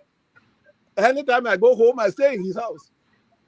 And all these people that I'm mentioning, Papa Otokiti, Papa Yayi Akorede, they are all our relations. They are all our family members. And we get along with them. I know my sister, the daughter and the son of Pa Yayi Akorede is today the chief imam of Akure. Kunle Adekunle Akorede is a sheikh too. That's my favorite nephew. The same thing. The Ya Adini of Ondo State, Mrs. Gidado, is the daughter of my uncle Yayi Akorede, and we are the best of friends. What of the husband? Lai Gidado from Ado-Ekiti. They are all Muslims, but that does not strain our relationship. We have the best of relationship. We eat together, we do things together without any problem. So I guess it's just like the Muslim in Saudi Arabia. They don't regard some of the Muslims in Nigeria too. They feel that they are not the original, but they tolerate them. So tolerance is what we need. So, but what happened? What changed with the current crop of Muslims in the Southwest that are demanding for Sharia? What do you know what happened? And no, it's because they are being bribed. You see, those who are pushing Sharia from the north, it's a political agenda. And look at it. Tinubu is a Muslim. I don't think Tinubu cares whether Sharia is on or not. If he cares that much about that religion, about that faith, he won't be married to a pastor in Redeemed Church. Oluremi Tinubu is a pastor in the Redeemed Church. He now. And yet the husband is Ahmed, Bola Ahmed Tinubu. The mother of Ahmed Tinubu, Alaja Abibatu Mogaji, is Muslim. So they don't, even the Oba of Lagos, Liwanu, is Muslim. But yet, he performs all the libation. I mean, you can't be the Oba of Lagos and not be involved in some voodoo. You're going to do it. You you see him carrying some amulet. So, our Muslim in the Southwest are quite different from our Muslim in the North, in the core North. We have to, I don't know how to solve that problem because the Muslims want more people to join them. But now, if you want more people to join them, then you have to relax some of your rules that says that if somebody steals a goat or steals a hen, you have to cut off his hand. Yeah. Some people can tolerate that. I can't tolerate it. I don't like it. I don't like it. But my Muslim relations, they don't believe in that. And that's why we get along. We are in the best of times. So that's what is going on. All right. Thank you so much, Dr. Wunmi Akintide. We are bringing in people who are backstage who've been listening to you. We give them a chance to ask you a question or make a comment on some of the things you said. Yeah. But before they start, you mentioned some pastors and bishops. I forgot that you know some bishops. So the bishop, Redeemed Christian Church, the general overseer, he's been people on social media. They've been challenging him, saying that under Jonathan, when Jonathan was president, he was out protesting. They also mentioned people like Kumuyi, people like Tunde Bakare. Yes. But now they are not complaining about the hardship in the country, and things are harder today than they were then. Yes. People are wondering why is it that they're keeping quiet? What do you think is going on there? It's because they're tribalistic. Simple answer to that question is tribalism. We are all tribalistic. Even me, I try to, when I write, I'm aware of my obligation to be a little bit neutral. I try to do it. There are certain things I do from the misconception of the fact that I'm a Yoruba person. And therefore, I don't want to see what is wrong in what the Yoruba person is doing. I try to overcome it. But there is always a temptation to do that because we are all human beings. As long as you are human, you have a tendency to go along with your own people. That's it. For example, me, as much as possible, when we were, both of us, yourself and me, when we were at Sahara Studio in New York, I know you are Igbo, but you are an Igbo with a difference to me. your Igbonism is completely acceptable to me. I have so many Igbo friends and Igbo girlfriends and the boyfriends. Too many. And as a matter of fact, my son, my first son is married to an Igbo girl from Umuagu in Olu division of Imo State. So many of my relations are married to Igbos, and they are fine women, nice people. So, but some of us are still a little bit tribalistic. We will not admit it. We will not readily admit it, but it's there in some of our behavior. So that is what exactly is happening. If Tunde Bakari is a Muslim, but he's a Muslim just like I'm a Christian, Tunde Bakari is much more civilized than that. If he becomes president, he's going to speak the truth. And the same thing, there's the other person you mentioned. For example, my uncle, who? Kumuyi and Kumuyi. Adeboye. Yes. In fact, people go to Kumuyi's house and Oyedokun and all of them. They have Muslims in their family that they still cohabit with. They coexist with them without any problem. Yeah. But if they are not speaking, if they are only complaining about something else and they are not complaining about what Tinubu may be doing wrong, that is because their Yorubaness is taking hold on them. They may not admit it, but it is there. Because it affects me. I'm talking to you now. I'm a Yoruba man. I want the Yoruba to continue to be president. But the difference with me is that I know that any Yoruba man who wants to be president must show me proof that he deserves to hold that office. What has he done? If he has not done well, if he has not measured up to standard, I will be opposed to such a person, regardless. But that is me. Everybody is not like that. That's me. But I try to check myself because, first of all, if you ask me a question, I will first of all think like a Yoruba man before I answer you. If you ask me a question in English, you first of all think in Yoruba, how will the Yoruba person handle it? So it's a common problem. And it's not only to the Yorubas. It happens to the Hausas. It happens to the Fulanis. It happens to the Igbo, Efiks, Urobos, Ishekiris, all of them. It happens. Everybody wants to go with their own person. For example, not too long ago, Oluremi, Pastor Oluremi Tinubu, was installed the Atukwa Orisha. Atukwa Orisha in Isekiri. It means that the light of God. That's what it means. Atukwa Orisha. And under normal condition, you might say it's a honorary title, but that person will be required to kneel down for the Olu of Wari, as the young man who's now the Olu of Wari. The same thing goes with the former ambassador, the son of my former permanent secretary, Solomon Akinzwa, who later became the Oba of Benin in 1979. His son, Ahinde, who is now Oba Iwuare II of Benin. It goes, now that's a modern man. He was an ambassador in Switzerland or somewhere, and so on. Is the Oba of Benin today. I think Oba do Otoluakwara. People say all kinds of things, but the man, as powerful as the Oba of Benin is, an Oba of Benin, you don't joke with Oba of Benin. No. That's a serious, royal title.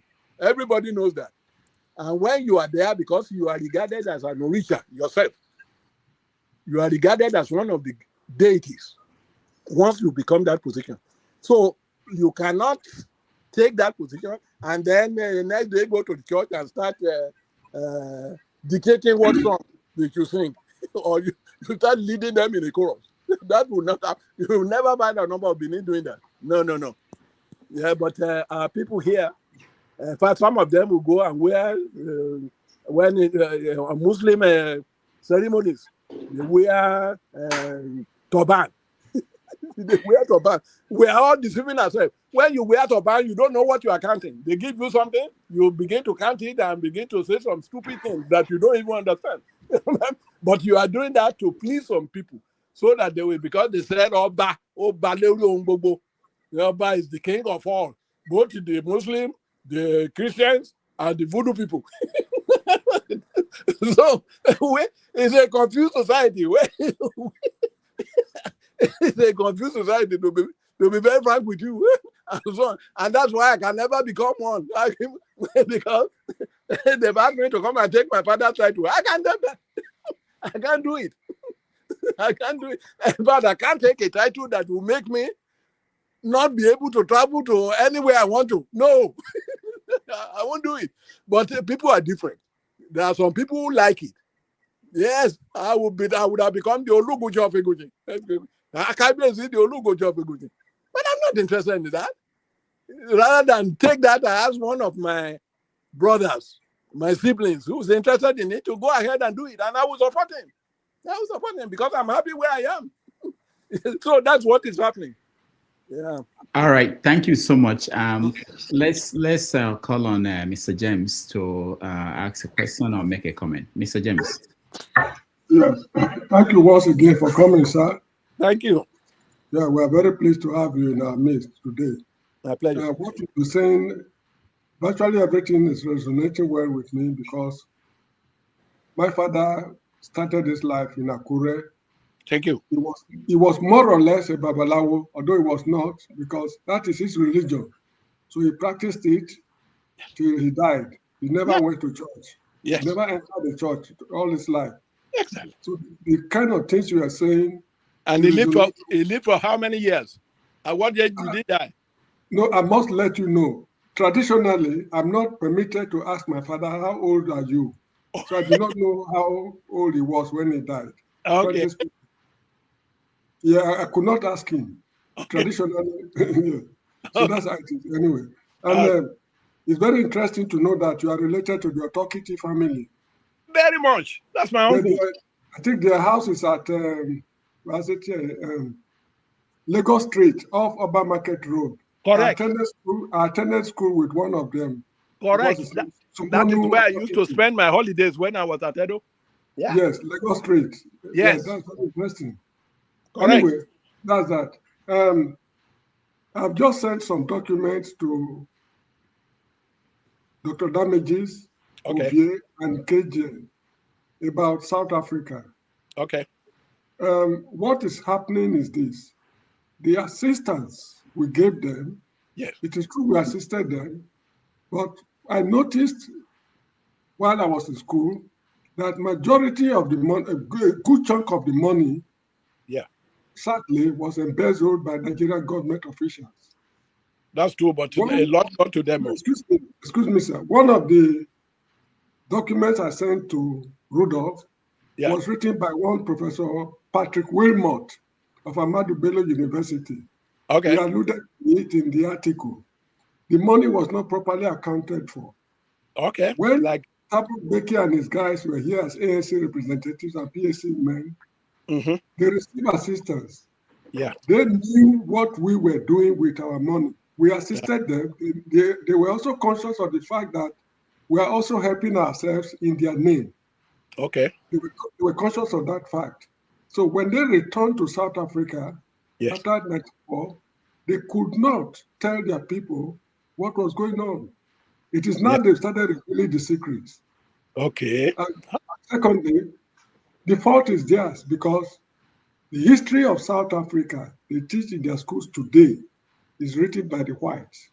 I also sent the three people I mentioned a copy of a book used in South African departments of history in the university, written by the whites. If you read the book, they say things strictly from the white man's perspective. Exactly. Just like they do in America too. Zambia and other days, I mean, they were not interested. Anyway, you see, modern South Africans, they are ignorant. Yes. It is ignorance that is fueling the uprising we notice today. Okay. And another problem again is tribalism. Right. The Zulus during apartheid. they had a party they call Inkatha Freedom Party. You're right. Headed by Mangosuthu Motuleze. Motuleze, yes, I heard of They him. declared war on ANC supporters, and ANC supporters also declared war on them. The white man was using Inkatha to fight the ANC. The Zulus believe that South Africa belongs to them. Yes. That all other ethnic groups are migrants. That is their belief. And what is happening today, the headquarters of this uprising we are seeing today is Durban, which they call Etequeni Zulu. So what is going on is tribal problem, political problem, and there are a lot of things mixed up. The modern South African youth, there's nothing they can do. And lastly, the government of South Africa is unable to control them for one reason. Yeah. Okay. All right. There's nothing. There's nothing you say that I can disagree with. Yes. Tribalism is everywhere. It's in Nigeria too. The Fulanis too are doing the same thing like the Zulus. Good. During apartheid, a lot of guns, pistols were declared wanted by the South African authorities. Yeah. Because if you shoot a man with a gun in South Africa, their ballistic shot can tell the gun that fired the shot. So a lot of guns are on wanted lists. Thousands, if not millions of guns. Yes. Those people you see demonstrating in Nigeria too. Yeah. Yes. Those people you see demonstrating in the streets of Johannesburg and elsewhere, over half of them have got pistols on their waists. Yes. If the police dare confront them, it's going to be a national catastrophe. This is why the police is unable to control them. Thank you. I'm really educated. You said a lot. You really understand the situation. Yeah. I lived with them for 10 years. That's good. Thank you, sir. Thank you. So anyway, thank you so much. I appreciate you. Please, if you don't mind, I will write you a letter through Dr. Rudolph. Oh, you are free to do that. I would like to know you more myself. And we all learn from each other, and nobody has a monopoly on knowledge. I'm very pleased to know I'm open to learning from you. I'm very pleased to know that you are from a royal family. Yeah, yeah. Yeah, so Oba Atokpe. Oba, you say. Oba do Atokpe. Oba no nyato ya se webo. Is Oba na gutile. Wonderful. Yeah, thank you so much indeed. Oh, thank you. I appreciate you, sir. All right, thank you, Mr. James. Let's go to Ife. Let's go to Ife because the other one, Via, is claiming to be from another royal family, but I don't know. Let's go to Ife first. Good evening, Stam. Good evening. Good evening. Good evening. I'll call you Papa. I mean, you are old enough. Yes. So, good evening, sir. Thank you, my dear. Yes, sir. I listened on and off. I'm busy. Like I always tell them, I have to step up my game because Tinubu is the president and Trump is the president here. Both their name starts with T, and none of us in from those countries are smiling. So, as you were talking, I was just doing my job. But anyway, that's by the way. I have a couple of questions. Okay. I am a typical Igbo girl from the eastern part of the country. Okay. And, where in Igbo in particular? Because I know I'm from Nnewi. Nnewi, okay. Yes, sir. Where Ojukwu is from. My mom's younger brother married to Ojukwu's younger sister. Okay. Yes. I know that, and I know Ojukwu very well because when I served in the army headquarters before the war, he was there too. And I know Umahia Ubeku. They are all warriors there, according to them. So Nnewi is a center of attraction there, right? Yeah, it is still. Yeah. Anyway, so I have a couple of questions. Right. I mean, what is happening in Nigeria? Honestly, I cannot tell you anywhere else in this part of the world that what is happening in Nigeria is happening. It's happening in South Africa. Let's talk about the incident, the kidnapping that happened in Oyo. Okay. I believe that the government purposely playing politics with the lives of these kids. You said here, and you will agree with me, that when the former minister's family was kidnapped, yes, they were, whether it is staged or not staged, I don't know. But within 3 days, they were released. Within 3 days, they were rescued. Yes. If Nigeria, government really want to rescue these kids? Because every day we are losing time. Every day, as day go by, we are losing time in finding these kids. To me, now it's beginning to look like the incident of Chibok girl. We may or may not find these people. Again, we don't even know the situation, whether they are still alive or not. Right. I have a question. Yeah. If, let's say, that's one of Tinubu's daughter or son or children was kidnapped, I don't think we won't have a country by now. I mean, the person must be rescued. I agree with you. I need to ask my question. Is it because these people are poor, or because I just don't understand why the government is not making an effort?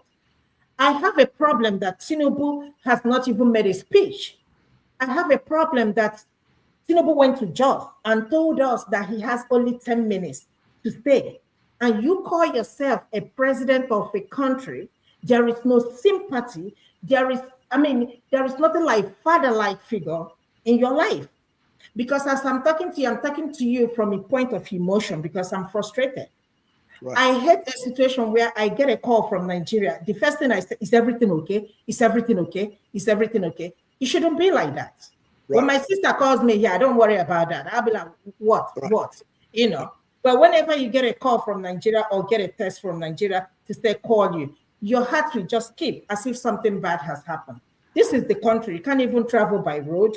I enjoy traveling by road. Anytime I go home, I stop in Lagos and then travel to East. But now I can't do that because everybody's afraid that anything can happen. This is our country. You made a statement here, which I agree that insecurity did not start with Tinubu. I give it to him. It did not start with him, but it has worsened under this government.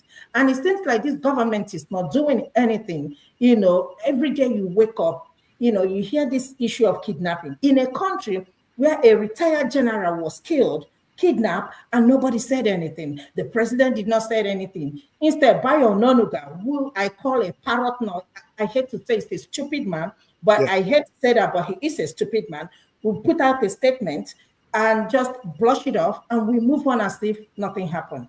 The reason why I'm saying this is tomorrow it could be your family, it could be my family, it could be any of our family here. That's how bad our country has become. Nigeria used to be the safest country in the whole world where you can go and come back at any time. It's no longer the same. If you have access to talk to Tinubu, what are you going to tell him? My second question is this, regarding Nnamdi Kanu. Fando Igboho and Nnamdi Kanu, they were on the same journey. Nnamdi Kanu is still in prison. In fact, I read something where they said they are trying to poison him, and they have a plan to move him to a smaller prison so that the terrorists will I don't know, I saw it on social media, so that if terrorists invade the prison, they will say it's an accident and yada, yada, yada. In the same country. I believe an Igbo girl that we're being marginalized. I'm saying it, and that's what it is. I'm not saying that there are other people in the country in the country that are not marginalized. Of course, there are other people. And how can you tell me that I still want to be part of this country called Nigeria? Because whoever made that decision to put everybody together is a bastard. I hate to say that. That's how I am at this point. I am talking to you. Because we do not have no business being together at this point with what is happening in Nigeria. How can you tell me that in a country that you're going to reintegrate how many repentant Boko Haram in a society that is fighting terrorism?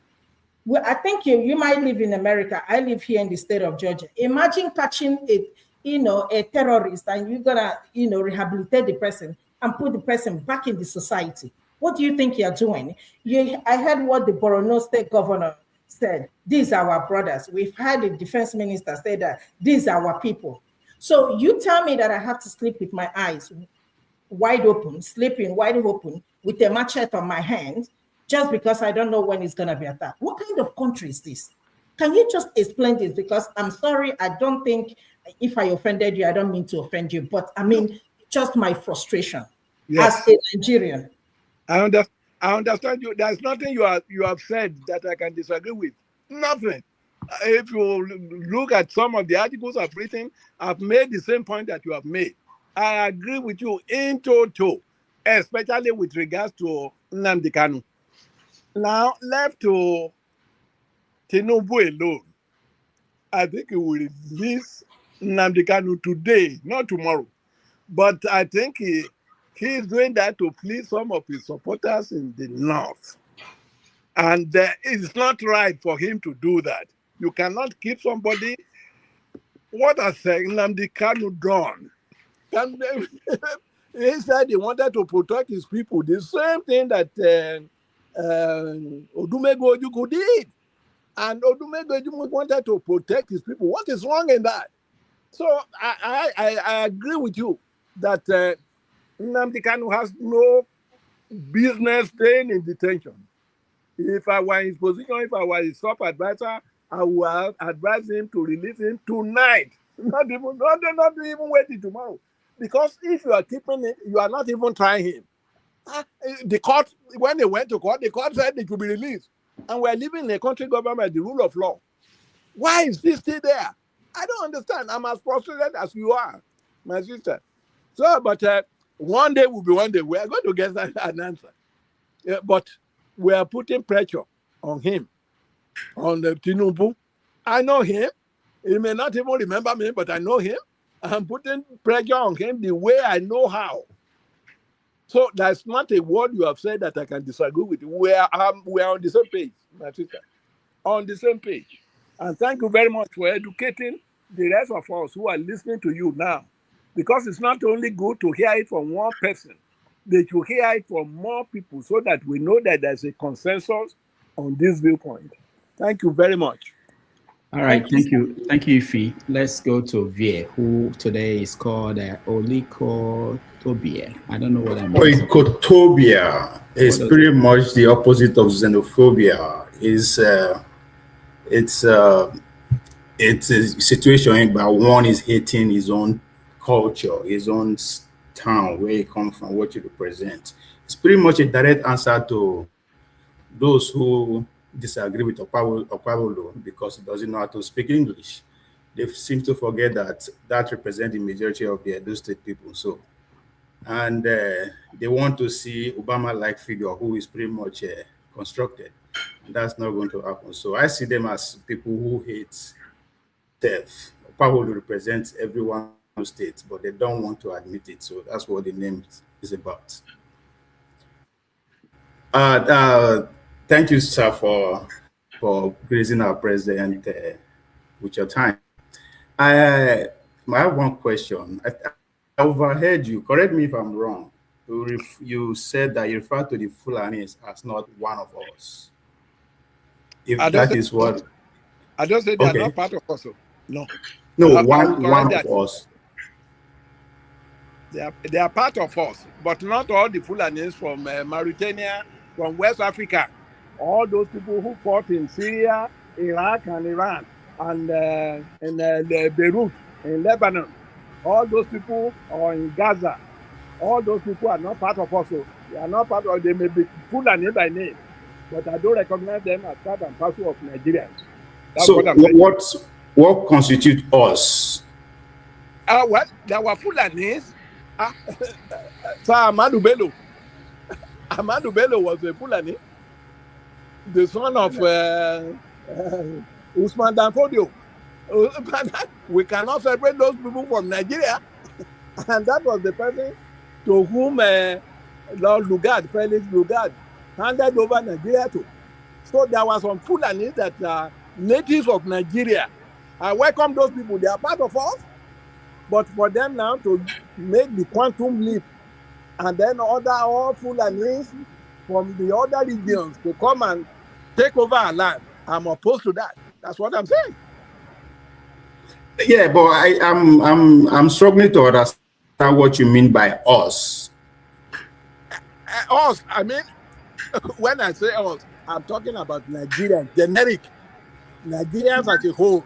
Igbos, Yoruba, Hausa, Fulani, Kanuris, and so on. Us, those are the us that I'm defining. Yeah, but then if you want to go by that definition, it's still open to be accepted when you talk about the concept of Nigeria, because this is a construct of, it's an agreement that was reached just about 60 something years ago. No, and I believe these people. I'm talking of 1914, the amalgamation. Yeah, okay. Of 1914. Yeah, 1914. Let's just say roughly over 100 years ago, and that Yes, territory has been in existence, and all these people that you regard as not part of us has been in and out of that territory even before the coming of the Europeans. So that's why I'm kind of. I understand. I can as well say that the Yorubas are not one of us too, and I can go ahead to justify that by identify some Yoruba part of us who also come in and out just like the Fulanis. Okay, all right. Well, I don't think I will be able to convince you about this. All I'm saying is that the Yorubas are one stock all over the world. But if the Yorubas in Brazil, who have left many, many years ago and have settled down, if they were to come back to Nigeria now and they want to take over Oshogbo or Bomacho or Ibadan, those of us who, even though we know that they were Yorubas who left during the slave trade and came back, we will have some objection to that. No, I won't use the word left. They did not left. They were stolen. To use the lack of. I don't say they left. They were stolen in slave trade, but they remained there. They never came back. Some of the Black Americans or the people in Haiti, most of them came from the Igbo land. The people in Haiti today, Haiti that we're talking about, I need to make. So the Fulanis can also make this claim that some of their people were also taken away to Mauritius, to America, to every part of the world that other tribes were taken. Okay, all right. If they can make that claim, but our government ought to protect us. For example, if somebody is coming to join the army, right now, there were so many of these people that were absorbed into the army. Right now, we ought to be able to. Don't we have a register where we give them, we take down their names and we give them their numbers. So now that we're having this problem, we just have to trace those who are causing these bandits. Name them. Let us know them. If there are people who just came from Mauritania or from Burkina Faso, then we'll be able to take action against them. Where were you living? You were living somewhere before? They could tell us where they were living before. I think it's a simple and straightforward answer. If our government is actually taking note. That's what I think. I don't have a final answer to your question, but what I'm saying is that there were some Fulanis who have a claim to Nigeria, just like with the rest of us do.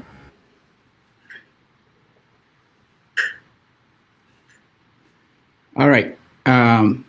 Thank you, Ovie. Go ahead, Ify. One more question. Don't be angry. Don't be angry when I ask my question. Do you think in your, I know what you're gonna say, but I want to hear what hear it from you. Okay. Do you think Nigeria that we still have a business being together as a country, as a nation? I've written articles about that, saying that we don't have business being a remaining one. If this is the way some of our so-called brothers and sisters are going to be treating us, we don't belong in the same business or in the same association. It's a simple, straightforward. How do you fraternize with somebody who is out to kill you?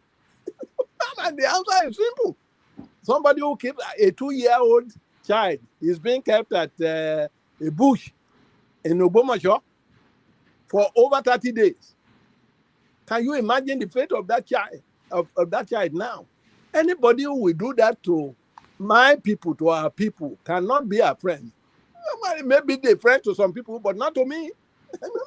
Not to me. I have said it loud and clear. These people, these bandits, these terrorists are not our brothers and sisters, and we ought not to be patient with them. We ought to deal with them. That's right. That's my viewpoint. I could be wrong, but that's my view. All right. Dr. Wunmi, let me show you this image that it came out in today's papers. Okay. Just a minute. our technology sometimes fails you. Okay, yeah, this is the picture. This is the image in virtually all the papers. Heavily armed bandits hand over the body of late general, kidnapped general. I saw it. For burial. Yes. I saw it. You remember when you were talking about when you were writing speeches for Awolowo? Yes. So if you were advising Bola Tinubu, and this is the front page of newspapers read by people all over the world today. Yes. Bandits kidnapped a retired general, killed him. Yes. And then they handed over his body to government officials and family members. Yes. Still with their guns. Yes. Faces covered. Yes. How do you recover from this? It's a nightmare. The simple answer to your question, it is a nightmare and it is a big shame and disgrace. In fact, most people watching this from other countries will think that there's no government in Nigeria. Simple. That is the conclusion they will draw. But that is the reality of our situation. What can Tinubu? It has nothing to do other than to receive the body. It was an insult. A general, if a general can be treated that way, then it means the rest of us are not safe at all. And part of the first role of government is to protect the people. If the government can no longer guarantee your safety and security, that government has no business being there. That is a fact. Whether I'm a Yoruba man or an Igbo man or a Robo man, that is a fact that nobody can deny. Yeah. All right. I didn't like it. I saw it. I watched it, and I quickly switch off because what can I do? It is too disgraceful. That was in Nigeria where we used to send troops to go and help in Congo, in South Africa, in Samora Machel country, and all of those places. Now we are facing this thing. We cannot even deal with it as well. No, it's a disgrace. It's a disgrace. It's a national disgrace. Okay. And I guess we are all in it together. Yeah, let me play one more video before the next person will interact with you. This is I think you know this person. Yeah. Let's see. Hold on. We have this new setup where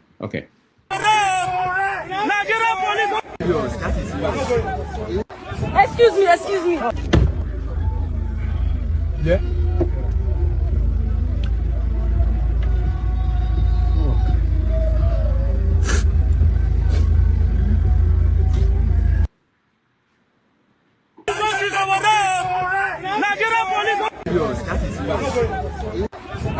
Excuse me.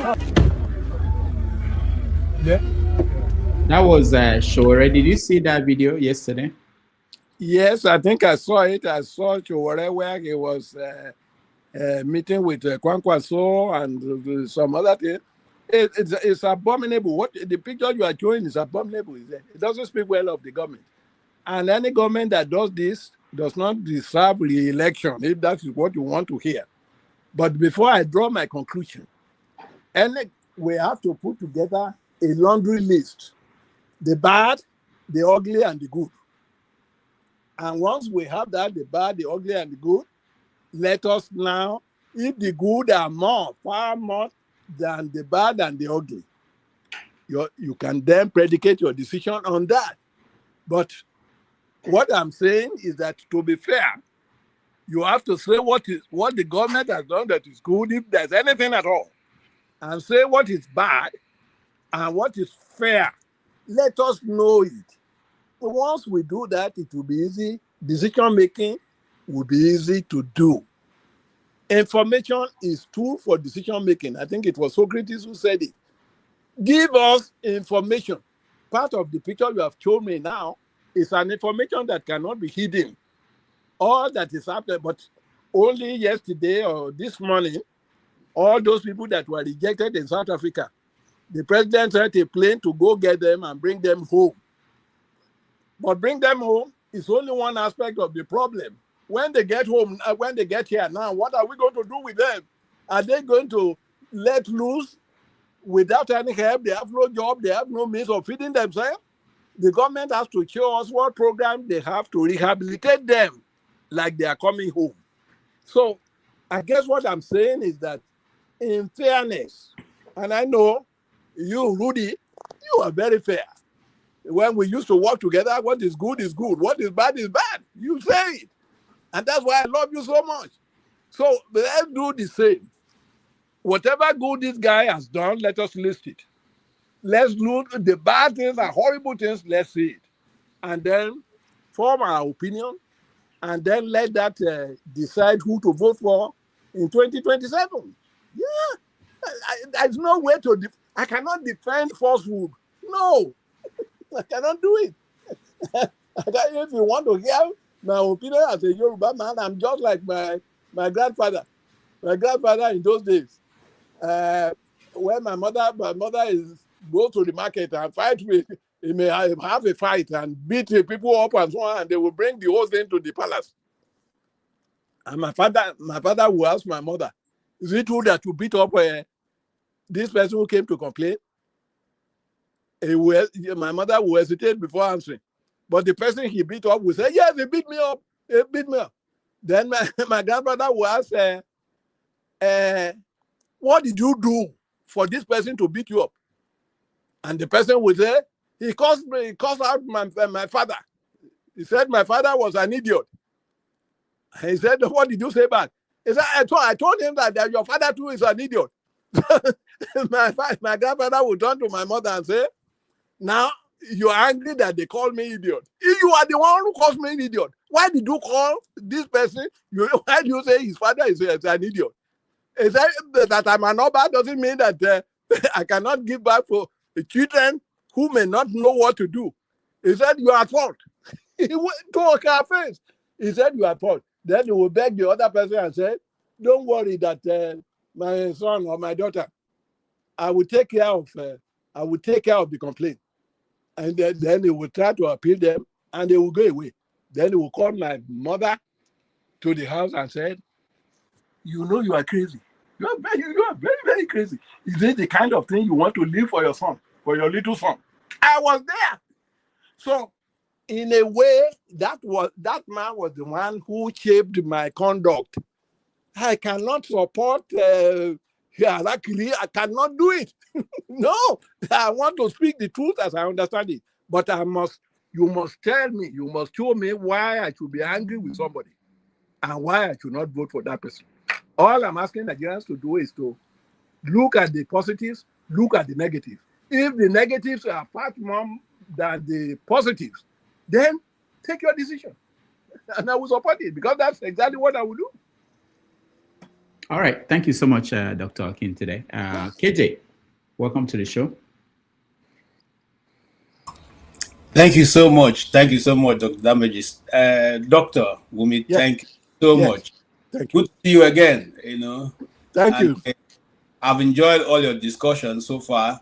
In fact, I had already taken my AK and loaded it until you gave an answer that humbled me.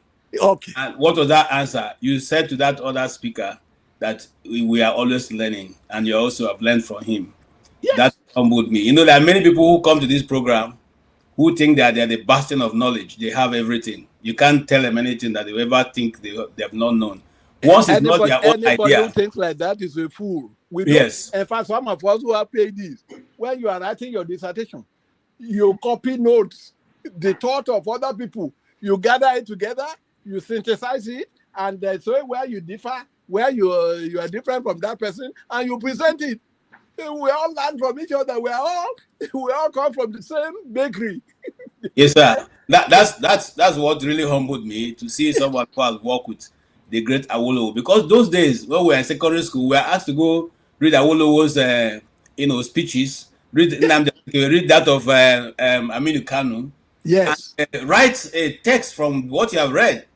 So when you read Awolowo's writing, sometimes you wonder how the man is able to conjure those things together. Yes. So someone like you who have worked with such a great man with knowledge, to say you are still learning, it was very humbling. It was part of my greatest blessing in the civil service, that I was picked to be the one. In fact, the day they announced to me that I was the one going to serve, I nearly collapsed. Why? Because like you, I was only hearing about Awolowo by reputation. I never met him face to face before, but I now got an opportunity to walk side by side with him and to be able to answer some questions. And the man answered me. In fact, I will tell you one conversation I had with him when I first got there. It was not the very first day that I got there. After we became very familiar, you know, if you are working with people and they're asking you, do something for me, you do it, and over time, you become their friend, no matter how tough they are. So he was very favorable, very nice to me. So in the conversation, I told him, I said, you know, sir, I didn't like you before. He said, you didn't like me before? Yes. I said, this is the honest truth. I said, I didn't like you. He said, what did I do to you? I said, you are the one. I said, you are the one who stopped me, because what I wanted to do after graduating from the university, and I came top of my class and all that, and I wanted to be an ambassador. I wanted to join the foreign service, because I hear some people, I hear ambassadors, they call them Your Excellency, Your Excellency. So I said, one of my brother-in-law, Victor Adegroye, some of you might know him. He was permanent secretary in the Ministry of Trade. He was ambassador somewhere. Every time he comes home, he rides a car that flies a flag. There's a Nigerian flag on it. And I saw him, and every time he comes out, everybody will say, Your Excellency, sir. Your Excellency, sir. So when I got a chance to ask him, I said, you are the only person I've had people call Your Excellency. What have you done that makes you Excellency, sir? I said, I'm just curious. He laughed. He said, it doesn't mean that I'm excellent.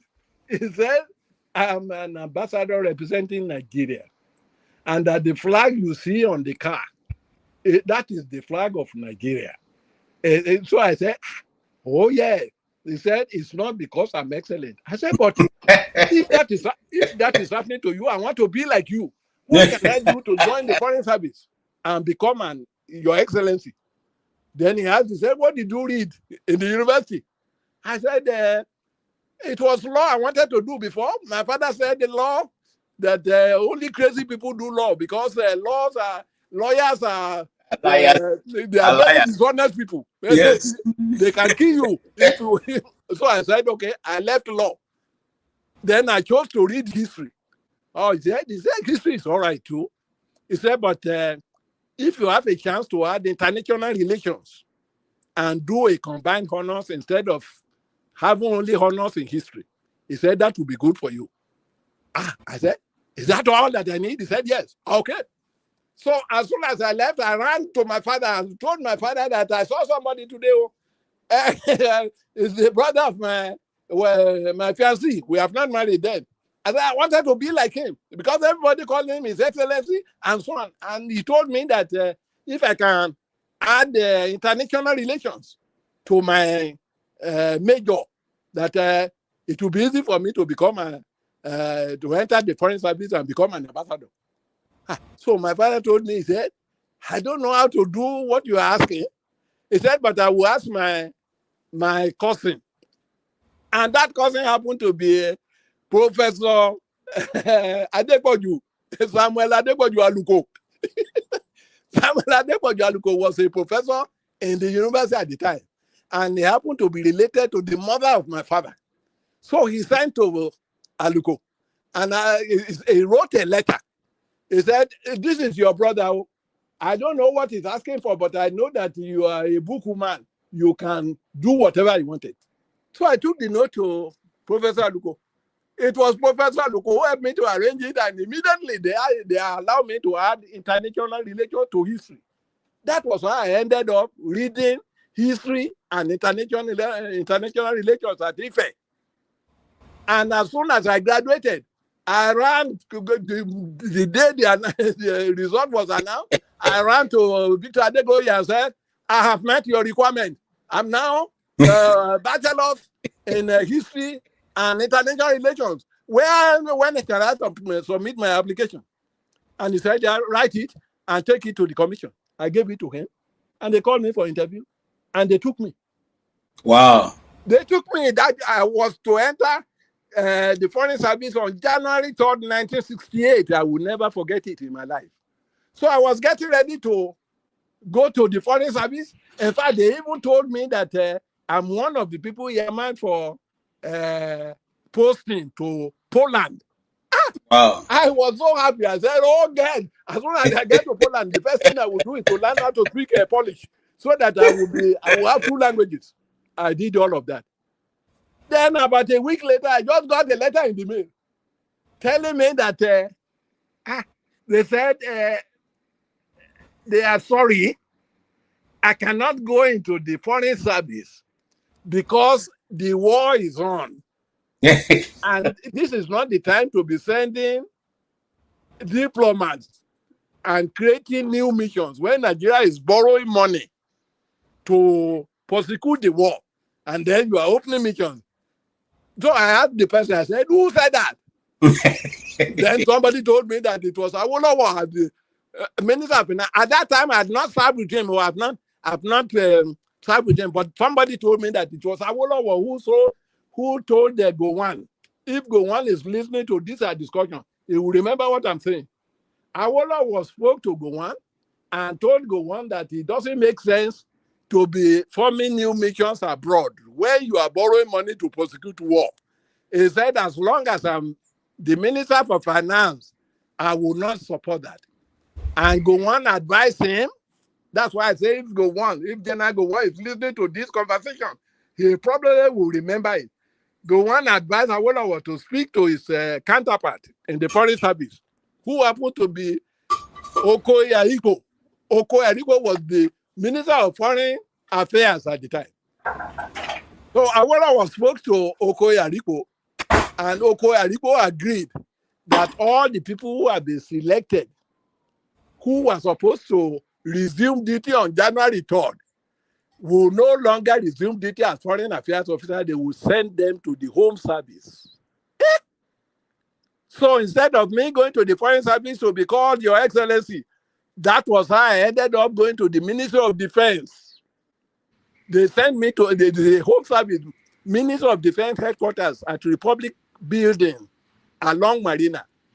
That was why I became the Assistant Secretary Army. Assistant Secretary in charge of Army for 4 years. And that changed my trajectory. So when I was posted to serve with Ahoro-Esinele, that was why I told him that I didn't like you because you are the one who stopped me from becoming ambassador. Then he told me, he laughed. He said, I didn't know you. It was a policy decision that I made. And he was the one who told me that it was Gowon that he first spoke to. And then Gowon asked him to speak to Oyedokun. And Oyedokun agreed. So they decided to tell the Civil Service Commission that all the people that were recruited at that time should be sent to the Home Service. And there were 3 of us that I still remember till tomorrow because I can never forget them. There's one Isaac Ayewa. Anybody who is in the Foreign Service will know what I'm saying. Isaac Ayewa was one of the people that was recruited to go to the Foreign Service. And then there was one, Paul Ayewa. Both of them later became ambassadors. Why did they now, at the same time, the first of all sent Ayewa to the Ministry of Education, and they sent Ayewa to the Ministry of Communications, and then they sent me to the Ministry of Defense, Army headquarters. And I thought they did that because they knew that I was the first son of an ex-service in Nigeria to get the British Canadian Legion Scholarship. That was what I used for my first degree at Ife. For the 3 years at Ife. That was the scholarship. I think they just looked at our record and they saw that, oh yeah, this fellow is, he has something to do with the defense. That was why I ended up going to defense. And I was in defense for 4 years. So my question. JJ, hold on. Let him finish. Okay, go ahead. Go ahead. So when I got to the Ministry of Defense, the permanent secretary that was there then was Dan Chida. Damchida, Alaji Chida. He didn't wait up to 1 month before he was posted out. And they brought another Ilorin man. Who is Ilorin? Is another. It's in the northern region. The name was Yusuf Gobiri. He was a lawyer. Yusuf Gobiri from Ilorin now replaced Damchida. So I have to serve under Damchida as permanent secretary and under Mr. B.G. Koko from Warri as his deputy permanent secretary, and one Samuel Ogunleye from Ijebu-Ode, who later became a director at the World Bank in Addis Ababa. That was my direct boss. And we both served under B.G. Koko and Yusuf Gobir. So that was my story in that place. So, but later on, the reason why I did not go back to the foreign service was as soon as I joined the service, because the army people control allocation of quarters in Lagos at that time. So as soon as I got there, because I was serving in the military, one Major Anyaru from Benin, he was in charge of allocating quarters to officers. That was why I got government quarters, first at Ikoyi and later on at the Yaba College of Tech. And I lived in that quarter for 25 years, changing quarters. So because they treated me right, because I got government quarters, I thought it was my house. I didn't wait. By the time the war ended, and some of my colleagues, Ayewa and Ayewa, they went back to be telling them that they wanted to go back to the foreign service. I myself, I was enjoying life so much, I didn't even think of going back. I said, in fact, when they mentioned it to me, I said, go away with your foreign service. I'm okay. I live in Koyi. And I thought the house was my house until I retired from the service. The day I retired from the service was the day I left that house. That was right till tomorrow. I never owned a house in Lagos. I would have been one of the landlords in Lagos. But for the fact that they gave me quarters so early, all the other colleagues of mine who didn't get government quarters, most of them they have houses in Lagos today, except me. So, Dr. Wunmi, this is wonderful story. KJ, I'll come back to you for your question. But okay. I was thinking two things. One is, if you want, we can start calling you Your Excellency. I think you earned it.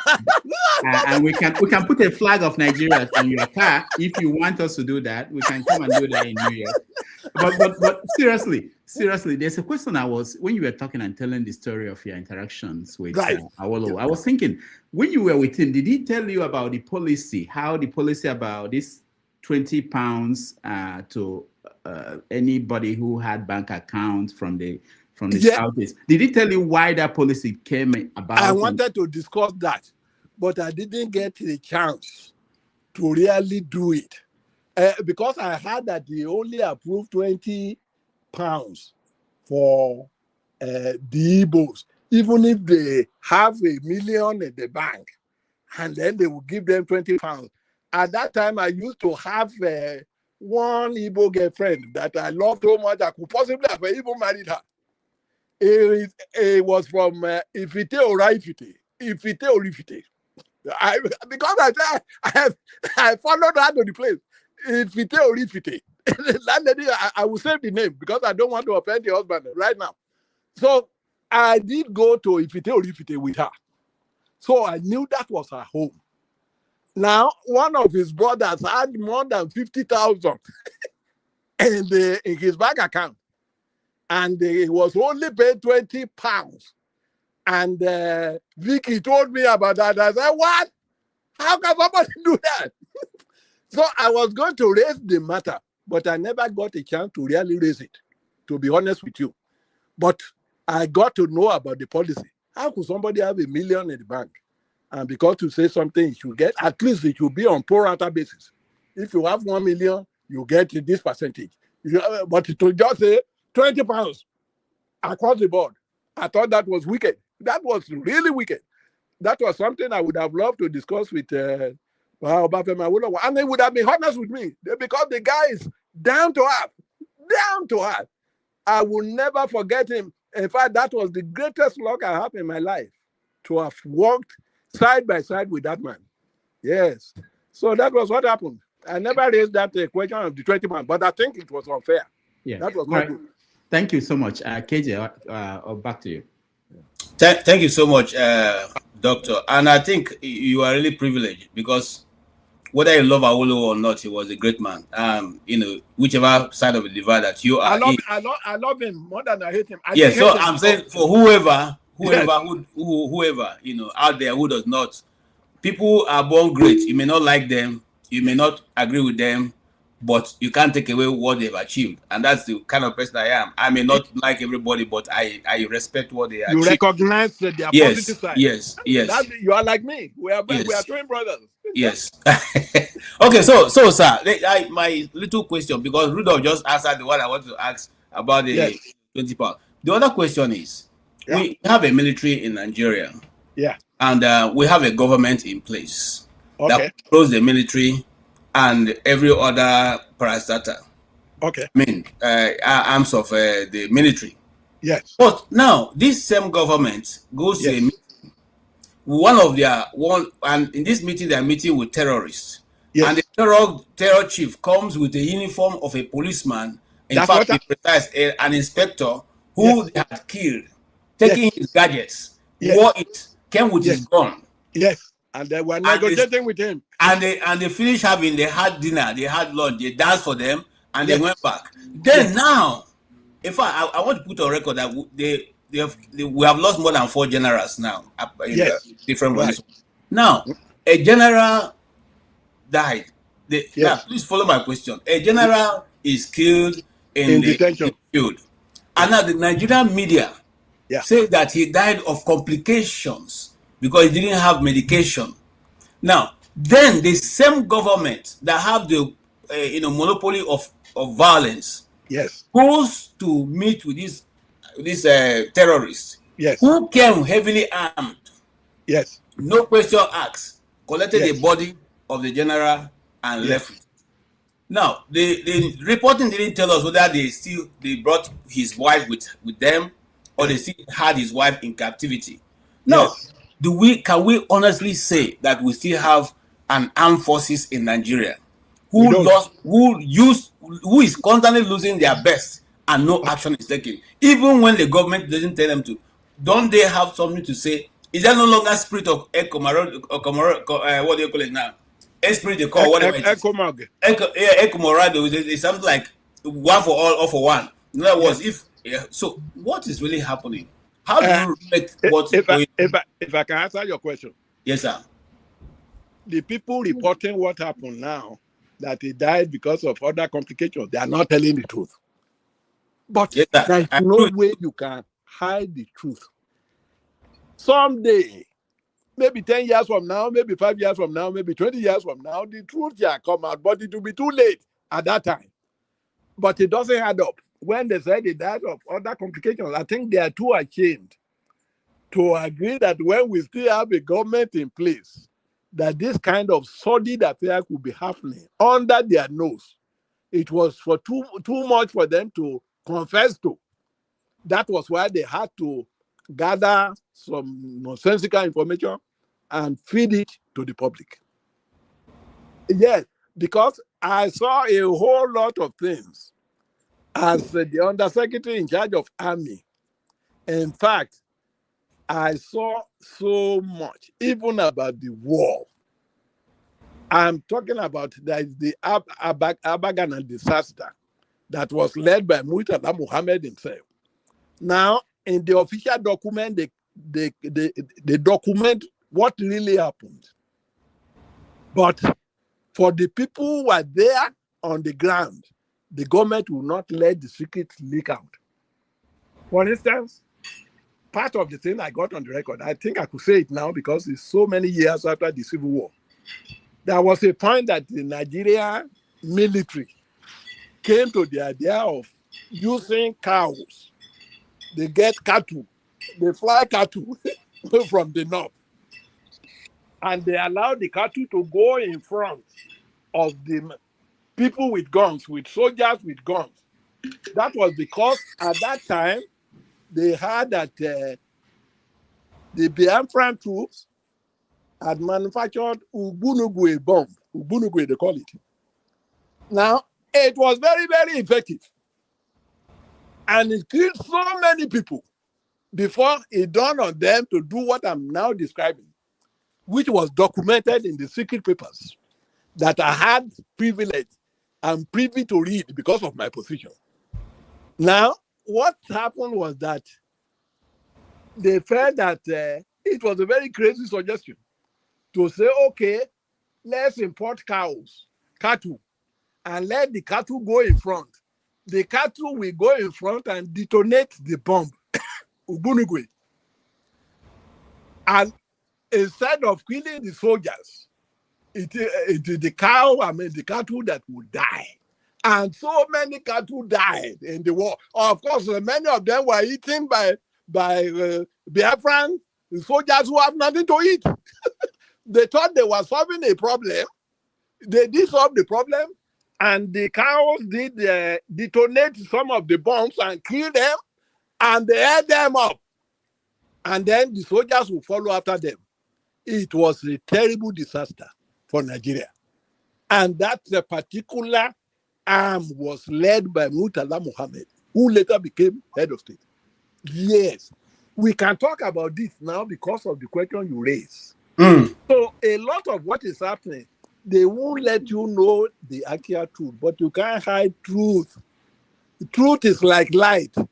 You cannot hide light. It will escape, but it may not come at the time that it will be most useful for you. That is what is going on. I am sure they were not telling the truth with that. No. Dr. Wunmi, it's good you talked about this. I don't know if you can tell us something we don't know now about the Asaba massacre. What happened? Being that you had information on what really happened. I didn't hear much about the Asaba massacre. The one that I'm so sure of, because I made copies and took it out myself, the Abagana disaster, they call it. There were other minor disasters here and there that nobody even spoke about. A lot. So the Igbos lost so much. But I love the Igbo. It's not because I'm talking to you, because we are Igbo. They are very resourceful. In fact, how they managed to keep that war going for 3 years, it's a miracle to me. It's a real miracle. It's like you are fighting with somebody that is fully armed with nothing, or with Koje. Somebody has an AK-47. You want to attack him with your dang gun. You have no chance at all. But it was willpower. And I think the person behind the willpower is there's one, Madiebo. Yes, because I know him. Madiebo was the hero of that one. In fact, he fought with willpower. Then he later became general under Oyedokun. Madiebo. That was a man. He fought, he so much believed in that cause. He fought with nothing. Olagbara. What I'm telling you. So I'm able to tell you what I'm saying now. Nobody ever thought that a person like me could grow up to tell this kind of story in this kind of conversation we're having. It was not the plan of those people, but God put me there to see it in his nakedness. I saw everything. I was the Undersecretary Army, and then TP Enodian. I'm mentioning these names because they might still be alive to testify to what I'm saying. TP Enodian was Undersecretary in charge of the Navy, and VK Bello was in charge of Air Force. Yes, at the time. So all these people, they are human beings. They exist with names. They can hear some of what I'm telling you today. Yeah. So, well, I think one way or the other, we are going to get somewhere. All right. I think we take a break at this point so that our guests can take a break. When we come back, there is Stay Humble Akuwudike. And then we round up the conversation. It's been a long and Ovie, I get one short question. And then Ovie will give Ovie another chance to ask another question. So please don't take a break. About Benin Kingdom, Ovie. Remove your glasses so I can see your eye. No, I come. I know we are today for nothing. All right, let's take a break. We'll be right back. 4 minutes. So our guest can take a break. 4 minutes. Okay, sir. Thank you so much, sir.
expedition. One time. This is Rudy to Singapore. Ponko. That was when Lee Kuan Yew was there.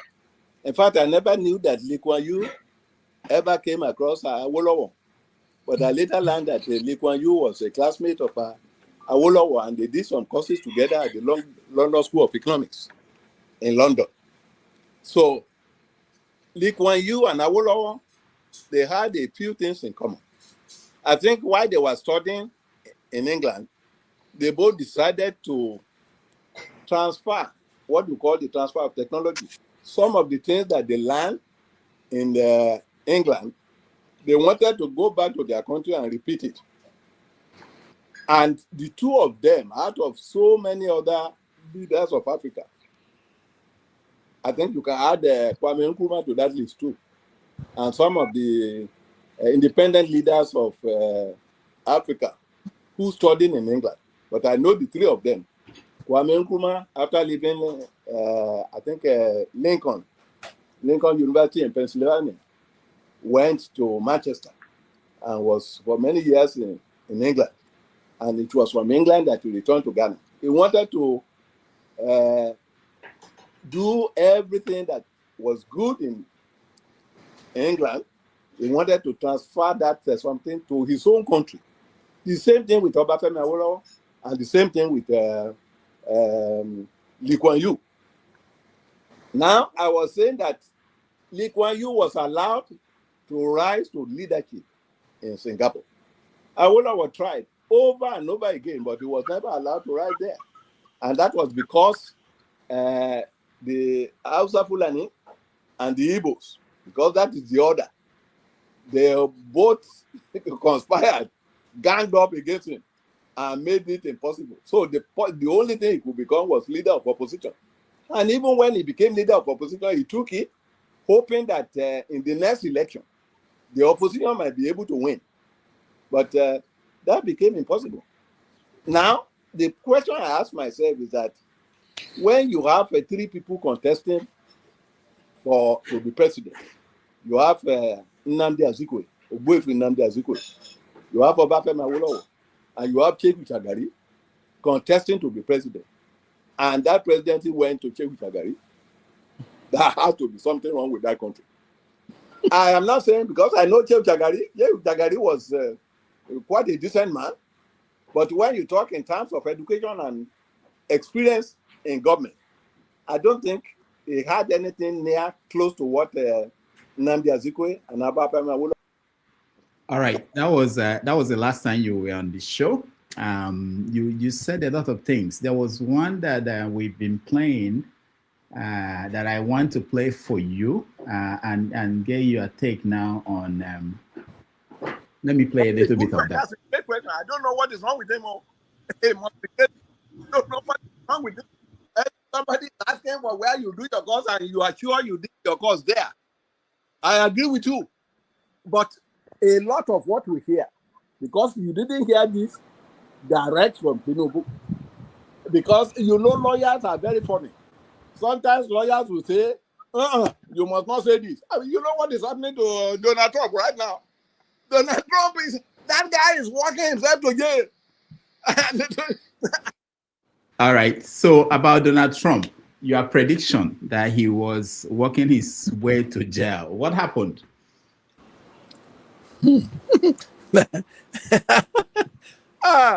Rudy, I must congratulate you. You know this world. You know some of what I was surprised when you were playing this thing. That is why we got to be careful in this world.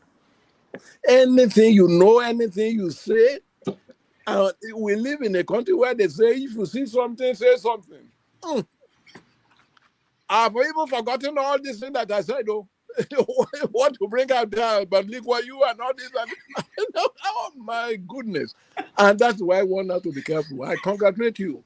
You are doing a wonderful job. In fact, there are two Nigerians that I see now, apart from you, because we work in close circle. There's one Edmond Obilo. That guy, that is something else. He is doing precisely what you are doing. You cannot hide the truth. When you listen to Obilo, Edmond Obilo's State Affairs by Edmond Obilo, if you go to YouTube, you'll find his name there. And this Olayiwola Alaga of the Yoruba War Center of the University of Ibadan. Those two people, I don't joke with them. In fact, anytime they are on, I must watch all their something. And if necessary, I will write a follow-up article on them. You have joined that circle, Rudy, I must tell you. I don't know where you are going. I am so proud that you come from a university located in my hometown, Federal University of Technology, Akure. You are a product of that place. But I was told you are an engineering student there. But today, I don't think you are doing anything related to engineering. But you are changing the world in your own little way. Now, to answer your question about Trump, I'm aware my children talk to me. Sometimes they are even scared for me. I tell the truth as I know it. In fact, I even had the occasion to write something positive about Donald Trump. Because I've never seen a man go for the presidency within so short years. Because I knew Jimmy Carter. I studied him, I wrote a lot about him. It took him almost 18 years preparing. And so was Ronald Reagan to run for president at some future date. And they did, and they won. This guy, Donald Trump, I think he decided to run for president the day there was a dinner, White House correspondent dinner. And Obama said something that shook him to his marrow, to his bones. And I think that must have been the first day that he decided that, okay, he was talking about it before, but he wasn't sure. But that day was the milestone. He decided to run for president. And he happened to know it's like a mind reader. We have to give that man credit because he's able to look at a variety of issues. He's not a genius like he wants us to believe, but he can look at a series of situations and pick a needle out of a haystack of grass. He can do it. He has the talent to do it. That is his strong suit. And that was what he did. In fact, he was able to hear a voice that many people in America could never hear. He had it loud and clear, and he put it to use. That was how he managed to to become president the first time in 2016 to 2020. Anybody who wants to dispute and talk stably about him, I'm not one of them. When I see a talent in people, like I'm recognizing in you, Rudy, this guy has talent. And he used that talent, and that is why he's able to do it the first time. And by some miracle, he came back again. He had that voice again, and he did it. He's now president today as we're speaking. And you have to be president before you can change anything. There's no way you can change anything in America. You could be the greatest, you could be Socrates, you could be Albert Einstein. You can't change the thing until you have the position in your hand. Be president. And he went for the jugular. First of all, captured the judiciary, made sure that the judiciary will have to be on his side. And he went there. Oh my goodness, that guy, he has something. But if there's anything bad that he's doing that I don't agree with, I know I cannot persuade him, but at least I will talk, I will document it. So that was exactly what is happening. It's true that I said, at that point, that from what he's doing, he might be going to jail. Well, I'm not saying that he cannot still go to jail, because you go to jail, you may not go to jail tomorrow. You could go to jail in 10 years, you could go to jail in 20 years. In fact, not only you and your children, the people you leave behind can suffer. So I know you got me there. But if we are judging by what is happening today, the man is on top of his game, but the game is leaking from what we can see. So is the report. I mean, the war in Iran now, for instance. We have to determine who is the winner, who is the loser. That may not be easy to determine today. They are signing a peace truce in Switzerland, either today or tomorrow and so on. Some people might want to decide who is the loser, who is the winner now. But we want to, in another 2 years or 3 years from now, we want to re-examine the subject and know who is the winner and the loser. And if the winner still remains the winner, okay. If the winner becomes the loser, we shall see. Yes, because time doesn't wait for anybody. So I thank you for raising that question. Yes. In fact, you can't make up story because they say pictures don't lie. But pictures have begun to lie now. I've seen pictures begin to lie now because what I used to hear before was that pictures don't lie. But with AI generated something now, I have seen people saying something that they never said before, but they put it in their mouth and their mouth will be moving. You think that they are the one who said it. They were never there. Yeah. So we have a problem. That's another problem right there. That's true. Thank you. Thank you so much, Dr. Wunmi. Let's round up. I have Stay Humble. I have Akudike, and Obi has another question. So 3 of them, after they ask your question or made their comments, you can round up your thoughts on this appearance.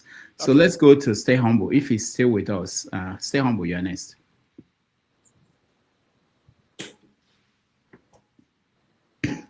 Hello, can you hear me? I can hear you clearly, loud and clear. Good evening. Good evening, sir. I heard a bit about what's going on today's show. Yeah, I've not really heard much because I joined late. But I want to thank you for making our time to honor the invitation, because it's not easy, really, and to talk about these burning issues. And thank you. I want to also appreciate Dr. Damages for always bringing in. I think we should call him Dr. Repairs now. This is always bringing in people to enlighten us. Yes, what's happening in Nigeria now calls for huge concern. It's a cause for concern, and I think it's a problem that we need collective effort to solve. Correct. And yes, these things have been happening, and we've talked a lot about them. But again, seeking solutions is also very, very key. I would like to ask you, because we've had a lot of innuendos, a lot of conspiracy theories, some people will say, around all these things happening especially in Southwest now. Right. So do you think that there is a religious background to this? Yes. Do you think that some people are trying to push religious agenda? Yes. And very importantly, do you not think that this is a well-oiled, well-orchestrated, state-sponsored genocide of the Nigerian citizens? Yes, I would think so. I would think so, and I will tell you why. I will tell you why, because it looks like a state-sponsored, and there are evidences to show that, because the powers that be, the Fulani fiefdom, the Fulani hierarchy, they feel their authority is threatened. And somebody said that Alhaji Dasuki, the former Sultan of Sokoto, once had such a major concern that he called Babangida, as reported, saying that the dissolution of Nigeria or the taking away of the power from the Fulani power brokers did not start under his predecessor, Abubakar II, because the son is there today as Abubakar III, the brigadier general, who is the Sultan today. But Dasuki, as Sultan, told Babangida that the Nigeria that was handed over to the Fulanis by Lord Lugard will not end on his own watch. And therefore, he has to be careful about what he does. And that was one of the reasons Babangida pushed for the annulment of the best and the fairest election in the history of Nigeria, which Abiola won squarely. He had to annul it in order to defer to the powers that be in the north. So, if we agree that is on, the threat still continues. In fact, it's more powerful now because in the time of MK Abiola won the election, but he never spent one day as president because the powers that be made it totally impossible. In fact, he lost his life in the process. But that was not the end of the issue. Today, we have another Southerner who identified with them as a fellow Muslim, just like Abiola, and who did not rock the boat too much to give them such a serious concern that they allowed him to win. He ran such a campaign in such a way because he identified with them so much, and it was a strategy, and he became president. Now, that was something. But even he's becoming president from the south, the Igbos too, as an ethnic group, they have talent. Any race that will produce a man like Ogbuefi Nnamdi Azikiwe, and some of the fine gentlemen, some of the fine people that I've met, Kenneth Dike, the professor of history who became the first vice chancellor of the University of Ibadan. And by the way, so many of them, Michael Okpara, there's no shortage of genius or brain in the East. And now, I will be the one to support that we ought to have an Igbo become president of this country. Why not? But not at the expense of the Yorubas. Yoruba can have their own time. My point was that if Buhari, for all his terrible mistakes, was able to have his 8 years, why couldn't Tinubu have his 8 years? But Tinubu cannot have his 8 years if it's 8 years of debauchery and nonsense. If it's not addressing the problem, because we cannot wait indefinitely. And that's why I'm saying that he must choke us. Why must we support you? What have you done to justify a vote right now? If you cannot do that, I'm not for you as a person. But I know that my vote alone cannot make you president or not make you president. It's too small. But that will not stop me from telling the truth as I know it. So, this idea of saying the whole of the North will serve and the whole of the South will serve.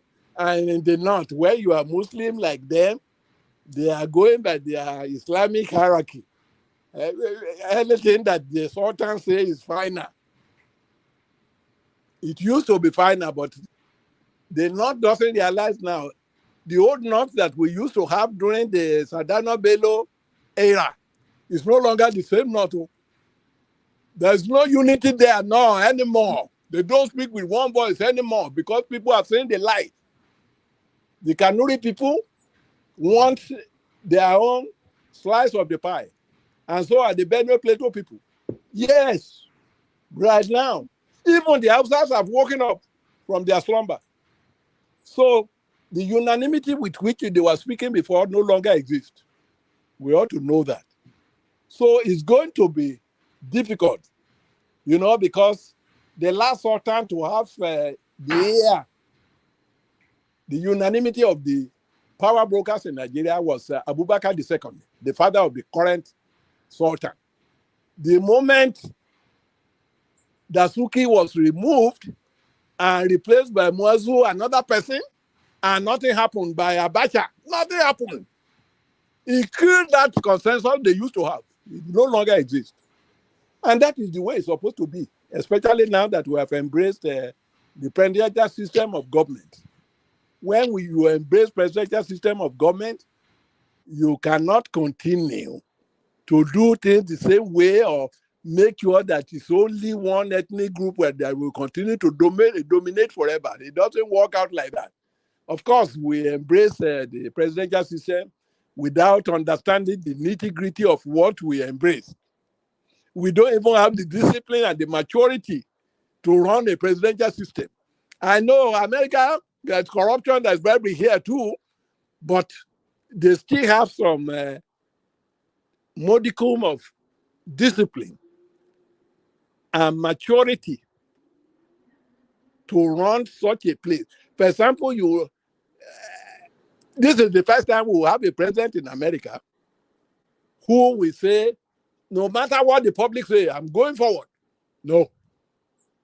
I have lived there for 43 years.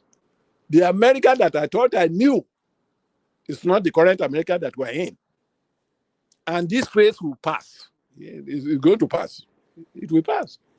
So, I guess this forum is to educate the world, and that we have the YouTube and the social media to do it. It's a powerful instrument.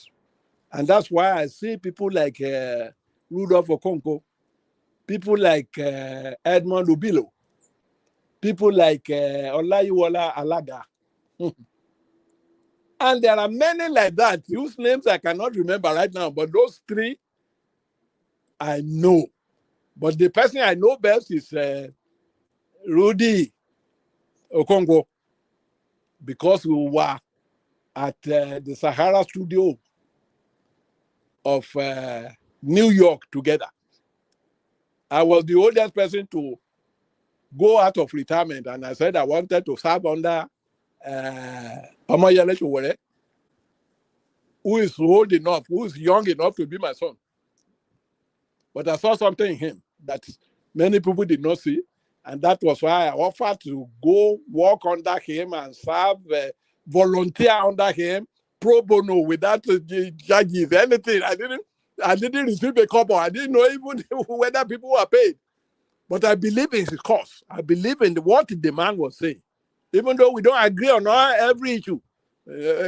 He's talking about revolution. Revolution is going to be bloody. If it's going to be that bloody, I have some reservation on that. But on the main thrust of his argument, I think that guy was right. So I'm glad you raised all these points. And I'm glad I'm in this conversation, because I'm an old man. In another 10 years, I may not be here. But even if I'm not here, some of the things that you are recording today, just like Rudy just played something to me that I did about 3 years ago that I thought was gone. I thought I was talking to an empty air. He just presented it to me right now. I saw it, and I marveled. So even when I'm gone, when I'm no longer here, God is going to raise somebody who will continue the conversation and tell the truth as they know it. Yes. I thank all of you and I thank Rudy for giving me the opportunity to say my mind. Thank you very much. Thank you, Dr. Wunmi. Sorry, there's still at least one person or two people. That's okay. Okay. So, Akuwedike, just a question so that we can round up. We promised that we do this in 3 hours. It's over 3 hours. Yeah, thank you, Dr. Rudolph, and welcome again. Welcome back. Thank you, sir. Thank you, sir. The last time you were here, I was in Nigeria. Oh my goodness. Yeah, I saw the playback Mr. Rudolph did, and I realized that I was on that panel, and that was from my house in Nigeria. Oh, that was wonderful. Yeah. So I have just a question to ask you. Right. And I will try to make it as concise as possible. Go ahead.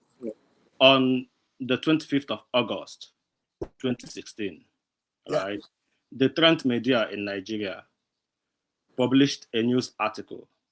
Okay. Governor Shetima created and funded Boko Haram, not me, by Modu Sharif. Modu Sharif, I know both of them. Yeah. So then the other one is on the 2nd of August, 2022, right? The Business Day media published a news article, how we brought in Fulani militias from Mali, Sierra Leone, Senegal, others, to win 2015 election. Yeah. By Kawu Baraje. I think I read it. I read it too. So my question is, has these people been investigated and found not guilty? And if yes, when? If no, is this not treasonous? Carl, that's quite a question, sir. That's quite a question. First of all, it is treasonous. That's the simple answer to your question. Because, and that's why I cannot go on all 4 cylinders to say that I'm backing Tinubu. No. Why did I say that? You just mentioned Modu Sharif. I saw that thing. And I saw an article where somebody, I forgot the name now, he was found guilty of banditry. And the court was looking for him. And they finally found him in one of the boys' quarters. In those days, when I used to live in government quarters, we used to have about 3 extra rooms, separate room. Face me, I face you. In our boys' quarters. I used to put all of my family there, my brothers and sisters, apart from the main house.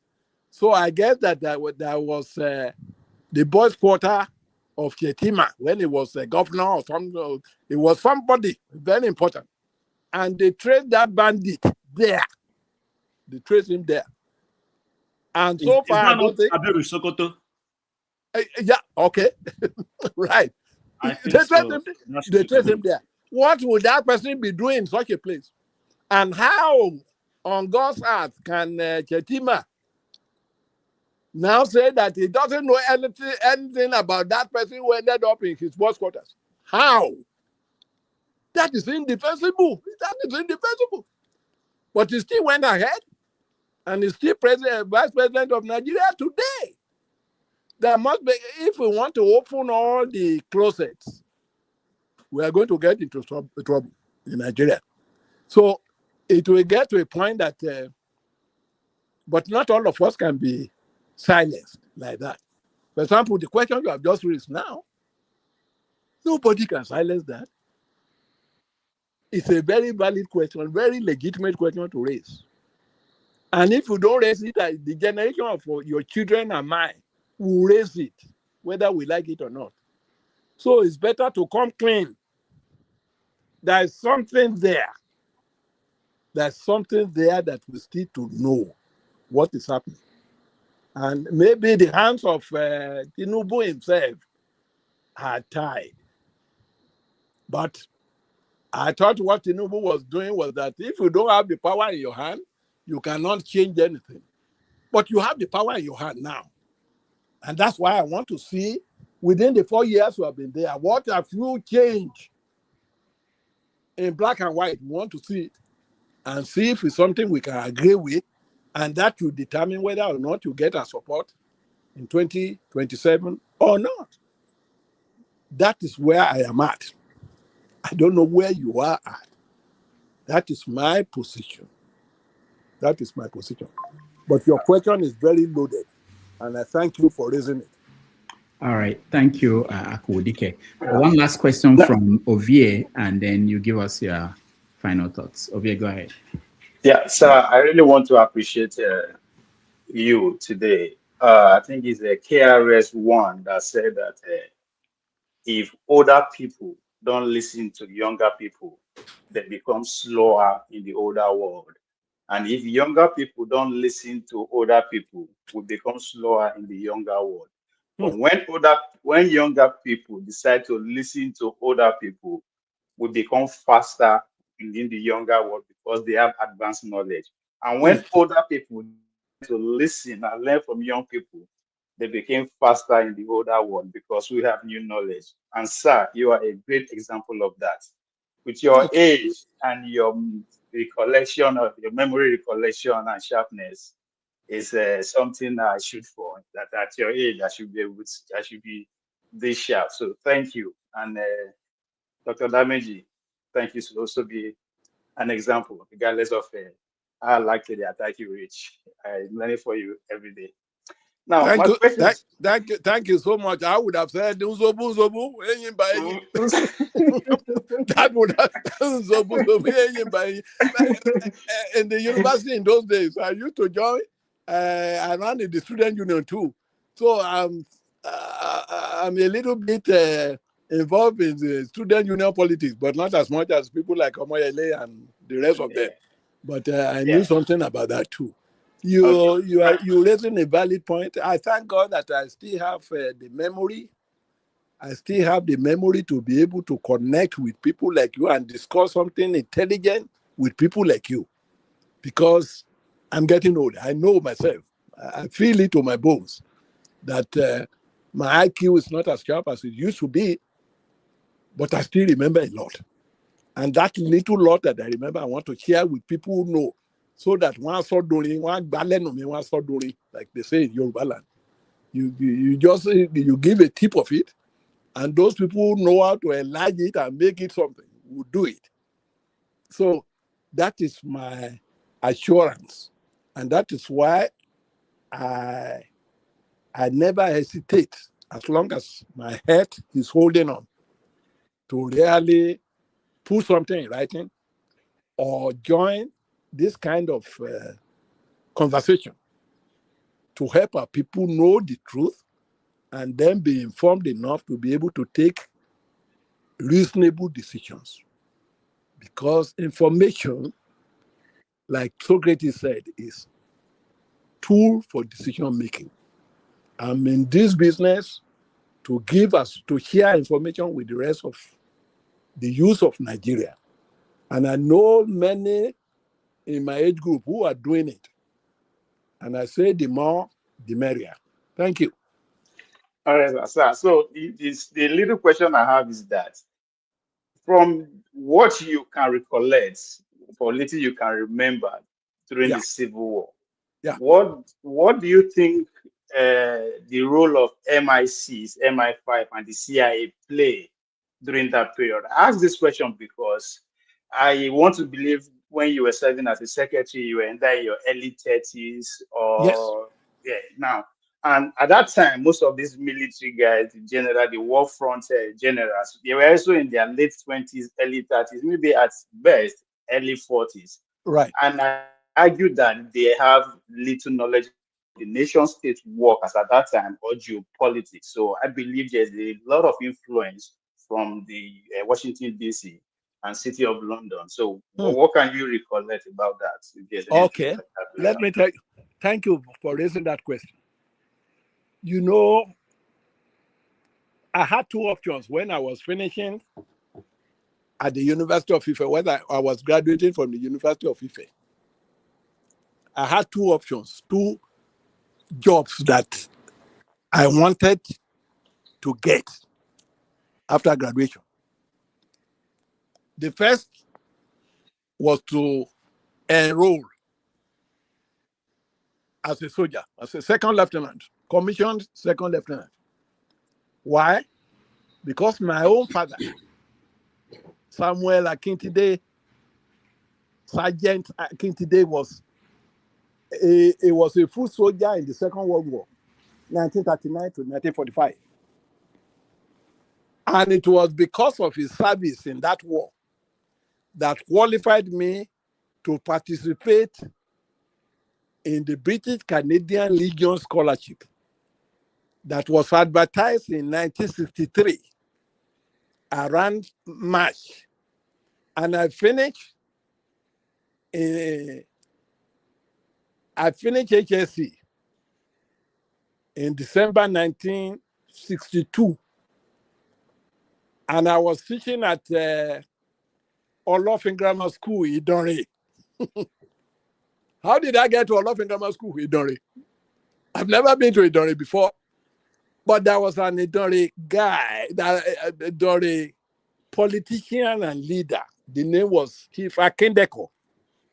Akindeko was the Minister of Agriculture under Obafemi Awolowo. I was only hearing their name. But because Akure and Idore were in the same constituency at that time, he needed vote from Akure to be able to qualify to represent us in the Western Nigeria State of Assembly. But he was a close friend of my father. So anytime he's coming from Ibadan to go to Idore, he will first of all stop in our house, in my father's house. And I was a little boy growing up. So he knew that I was already in the HSC and that I was going to finish in December 1962. So on his way to Idore, he just stopped by my father's place and he saw me and said, "Why is Akowe?" They called me Akowe. I don't know why they called me Akowe. Then my father said, "Yes, he's back home. He's just finished his HSC and they are waiting for their result." Then he said, "What is he going to be doing between now and the time he will be going to the university?" My father said he doesn't know that he will be here, that he doesn't know what he can do. He said, "No, I'm taking him today. I'm taking him to Idore." I didn't know what. I didn't even like to go to Idore because I thought, why do I be going to Idore? But I belong to the generation who cannot challenge anything your father tells you. You have to do it. So, and Chief Akindaka was like my godfather. In fact, he was indeed my godfather. That was why I followed him to Idore. And when he got to Idore, I think they had, he just sent somebody to go and tell the principal of Olofin Grammar School to come and see him in the house. And the man came. The principal then was one Reverend Ariyo from Ondo. He later became a reverend. So he came to see Chief Akindeko, and Chief Akindeko told him that my son is here. He's just finished his HSC, and I know he will pass. I want you to give him a teaching appointment in Olofin Grammar School to come and teach. And Reverend Ariyo said, "Okay, tomorrow morning, I let him come." That was why I became a teacher at Olofin Grammar School. And that was why I met Aleko Akinyele from Ondo. Olofin Grammar School was the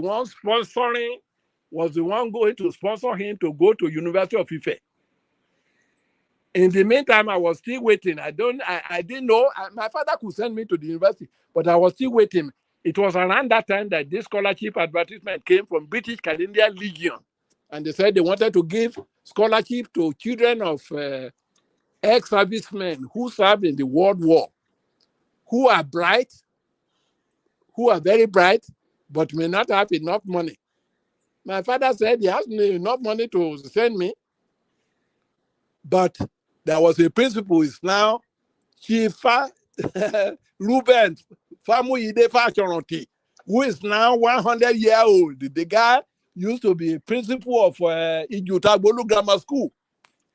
He was the principal, the foundation principal.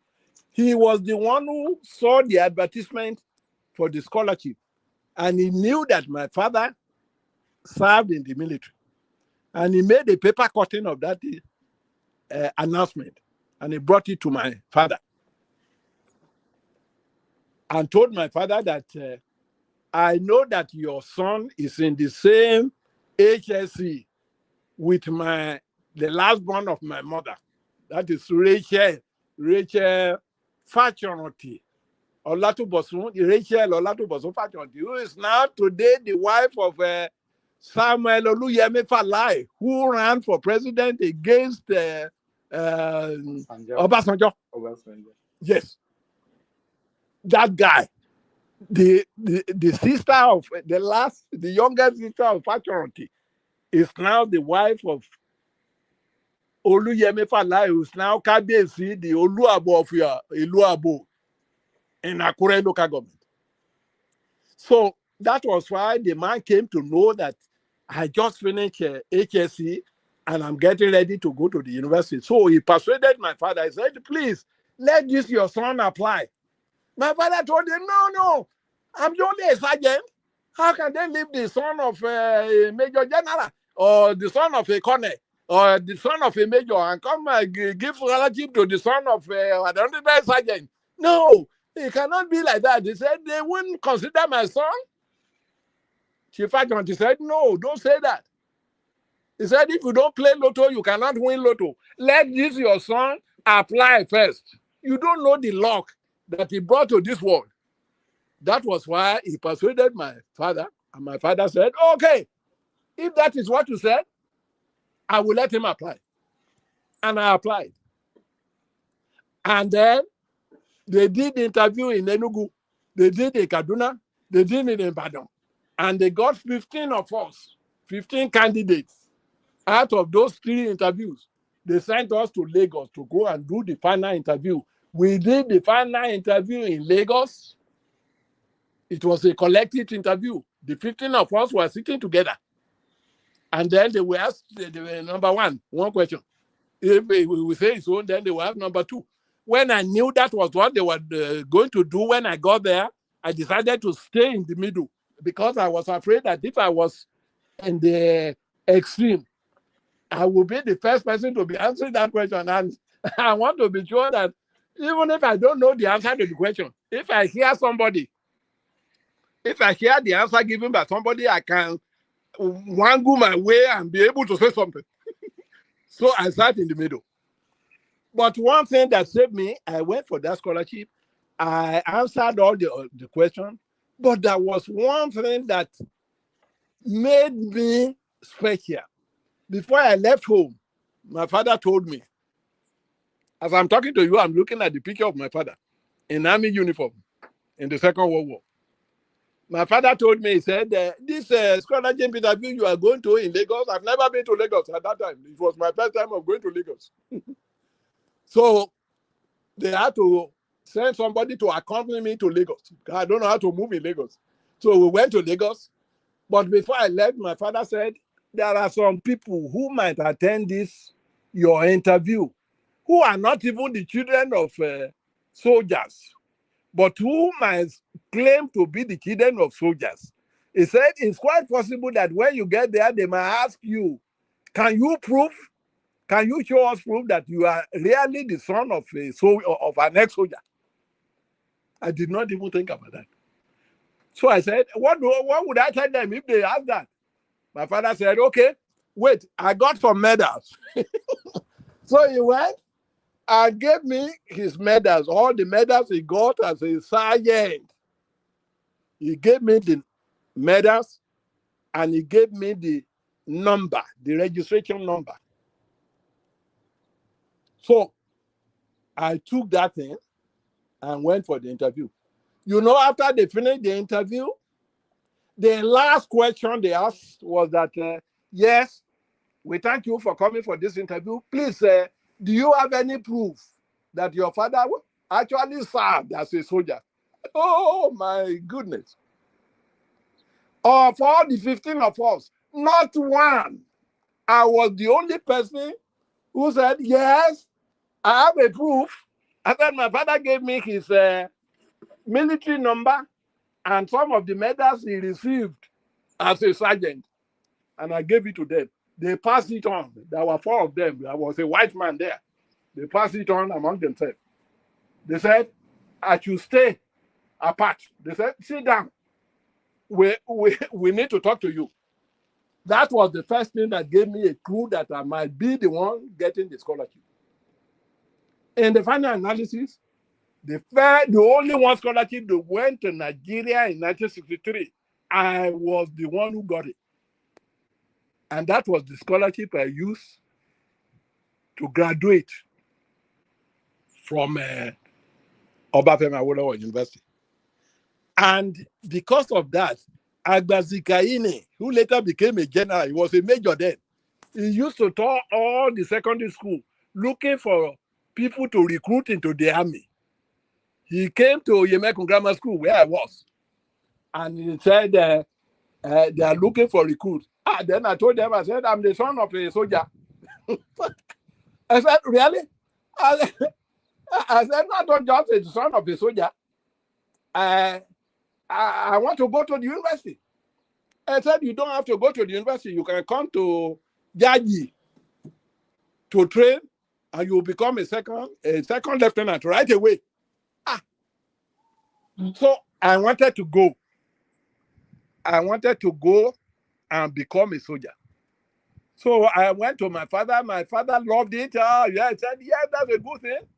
He said he will salute me. He said, because I'm educated. If I come back now, I will be senior to him because I will be a commissioned officer. We joke about that. So I wanted to go, but I then told my mother that they've selected me. Oh, I want to go to the army. My mother just broke into tears. What's wrong with you? I'm going to the, to the army. People, you should be rejoicing with me. My mother said no. He said, if I go to that army, if I go to the military, he will kill herself. And he meant it.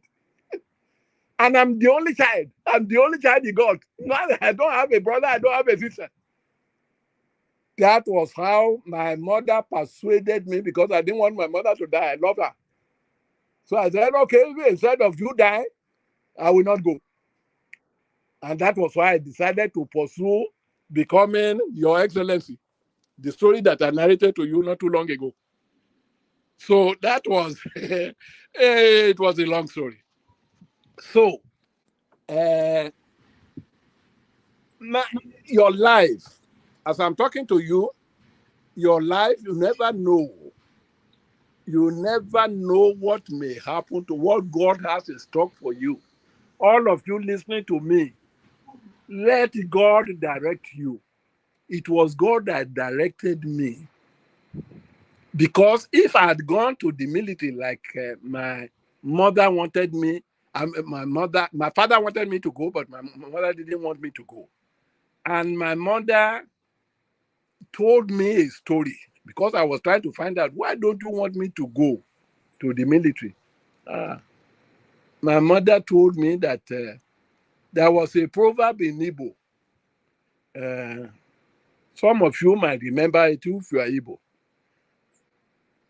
The proverb says, what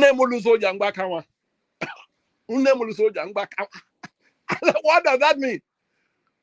It said, any mother that has only one child and allows that one child to go to the military does not have a child. He said, that is the meaning. That was what convinced me. I said, so if I go to the military now, it means that you don't have me anymore. I said, okay. I assured my mother, I said, I'm canceling it. I'm not going. I won't go to the military.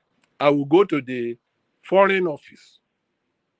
I guess what I'm telling you today, if I had gone to the military as at the time, you know, I would have been involved in staging a coup. Definitely, because my mind at that time, my mindset at that time was that if you are doing nonsense, kill him. Get rid of him.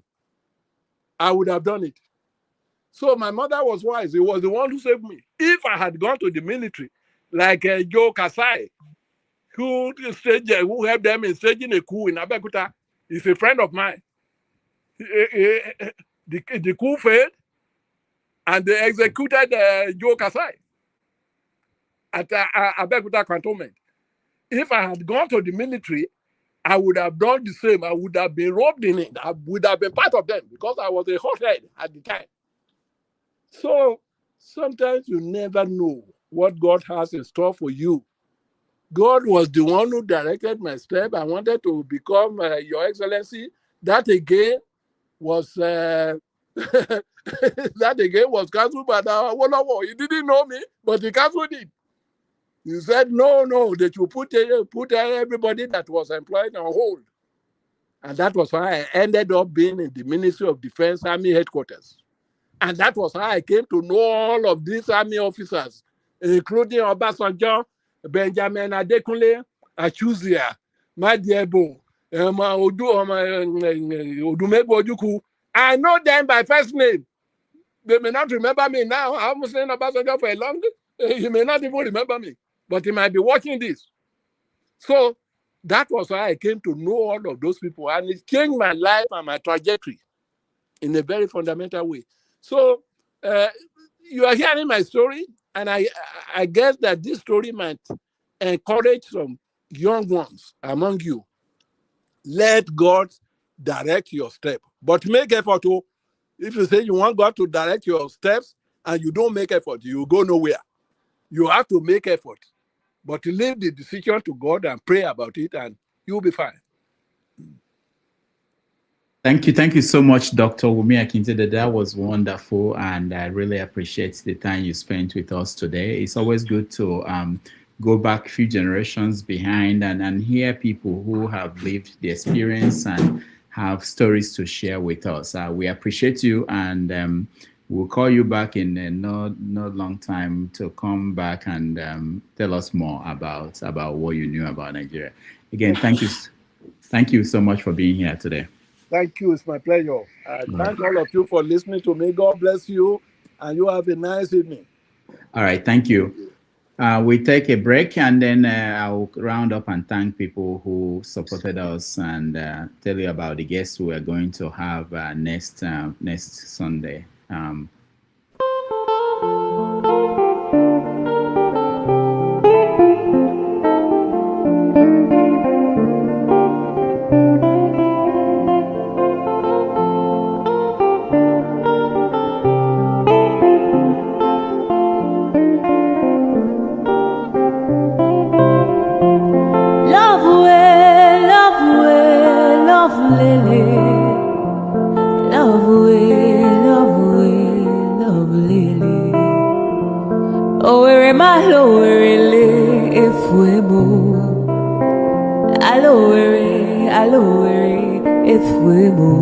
I am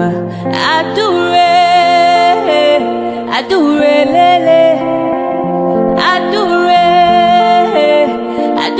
lele, idu kwa samaka onyoma odika powder, idu kwa samuku onyoma odika fomu, idu kwa samishi onyoma odika pilo. Oh lo lo, aduru bwebule wakamwa iwariwo. Ice. Rosa Olerio, Rosanna Olerio, Adikadimba. Adure Olerio, Adure bwebule wakamwa iwariwo. Adure lele.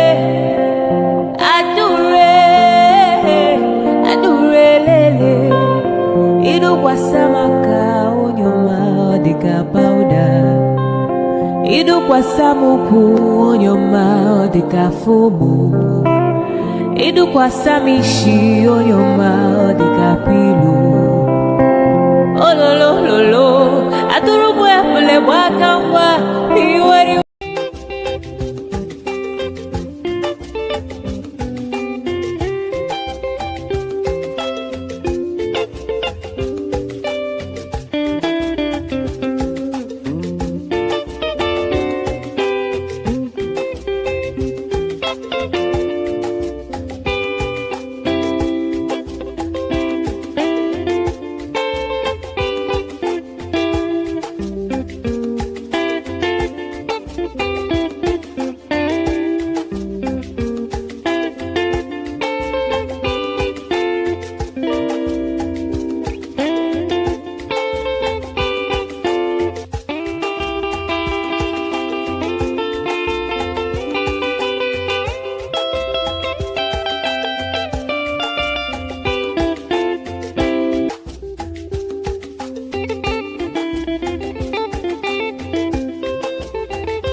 Right. Thank you, everybody, for joining us today. And it's been a wonderful day. We thank Dr. Wunmi Akintide for being our guest. He actually spent over 3 hours. I hope people gained a lot of knowledge about Nigeria, the past and the present.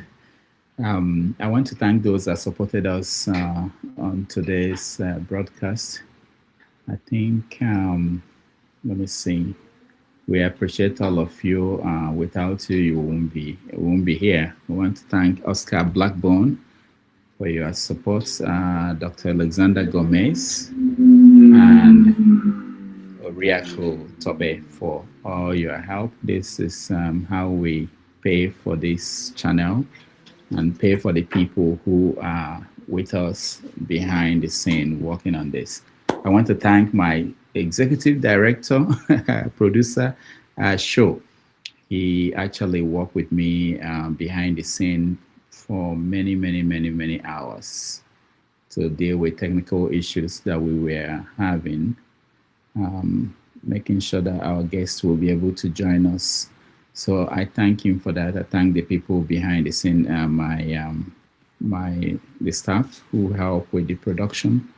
We appreciate all of them. And for you guys at home, I appreciate all of you. It's not taken for granted that you left all the games that are out there to join us today and be part of this conversation. Thank you. Those that are in the comment section, I read all your comments, virtually all of them. Thank you, guys. I appreciate that. KJ, thank you for being here. You are going to do the second part, are you? Okay. So there will be an after show where KJ will break down what happened here, and you guys can weigh in. You know, those that are. I know there are some people who I see on the comment section. They were very shy about coming on the stage today, but I appreciate all of you. Ovie, thank you very much for being here. These are new people behind you. Anyway, yeah, not new. Well, I think, well, in a way, they are new, but there is a connection. I need one to get one. I'm primarily concerned now, my governor, and you need Tinubu for him to stay in power for him to come back. So it's it's a choice I cannot run away with, because the way that they go after this Paulo, if Tinubu come over Abuja, he's in trouble. All right. We have to go. Anybody who wants to continue the conversation, we join KJ in the after show that will happen immediately after this. Let me play this video as we leave. I didn't get a chance to play it when I was talking to Dr. Wunmi. This is something I hope it's a new video, but it's from your friend over here, Asari Dokubo. Let's watch. Yes. Something seriously is happening. Something very serious is happening. And our so-called political elites and leaders do not care. They're not doing anything about it. They feel very unconcerned about it. Our political elites do not care about it. Our people are left rudderless, tossed here and there by the tempests and the winds of the sea. Nobody cares. Every day we hear stories of thousands and thousands of Futajelong Kambari Fulani being transported by every means of transportation down into our land, down into the Jaw Nation, down into Igbo land, down into Shekiri land, down into Ogoni land, down into Yoruba land, down into Edo, every day, in the most unthinkable factions, in their thousands. If you go to Bayelsa today, as I'm talking, all the fishing settlements and the farming villages are occupied and controlled by these fellows. We are job people, we are strong. Nothing is going to happen. A man is only strong when he's with his people. When he has enough number to overcome his enemy. We should not underestimate these people. They have our money with us. They have been receiving tons and tons of our money. Their brother Abacha stole and sharing it amongst themselves. A minister in a federation came to say that sharing the money in the north because there are no poor people in the south. And where are our governors? Where are our local ministers? Where are our women rights ministers? Where are our women rights lawyers? All of them, they close their mouth. But this is more sinister. This is more sinister. They are coming here. They are changing the demography. What are they coming for? You remember Osman Danfodio? How they came to Sokoto, to Gobiri, to Kano, to Katsina, to Bida. And what happened? They replaced the Abe rulers. They replaced the original people and took over the realms of power. They are coming. History is going to repeat itself. If we don't act now, they are coming. History is going to repeat itself. If we don't act now, they are not pretending about it. They are coming with war, destruction, and death. They are coming to occupy our land. Why you cannot go to your community? In Obama, yeah, how many Obama people are at home? They are leaving their home and they are coming here. Obama is a village. You cannot come to Obama. Those of us who live in Obama, we are backward people. Buguma is a village. Abonima is a village. You don't care. You are not bothered. But when death will come, it will not only come for Dokuba Asari. When the evil and the tribulation will come, it will not come for only Dokuba Asari, it will come for all of us. I'm smarter than you. I know that I'm more prepared than you. And when it comes, I will also run faster than you. To be forewarned is to be forearmed. It's not grandstanding like Wiki. I caught 14 people grandstanding. This is beyond grandstanding. This is a time for strategy. This is a time for consultation. This is a time for meeting. Our very survival is at stake. We must stand up and defend ourselves, or we will all perish in the hands of these blood-tasty monsters who will give us the Sokoto treatment. Ovie, Asari Dokubo will run faster than you. Well, forget the fact that you were running for Nigeria. Asari Dokubo is. This must be an old video. I don't think this is a new video. Oh well, that was before he became a king. I thought they made him a king recently. Yeah, if it's trending now, you should know that. Somebody sent it to me. I wasn't sure. I just found that interesting. So anyway. if the video is trending now, just know that it's the time. This is the opportunity for everybody to cash out. So now you don't like money, you don't like money. That's why you know. Right. But don't give us all that go kick in the mood. But don't they big city boys now?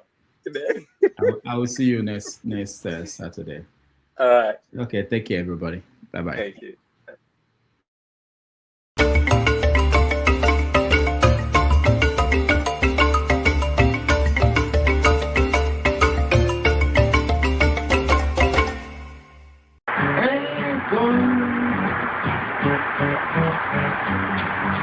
Woke up, tó fẹ́ kú torí ẹ̀.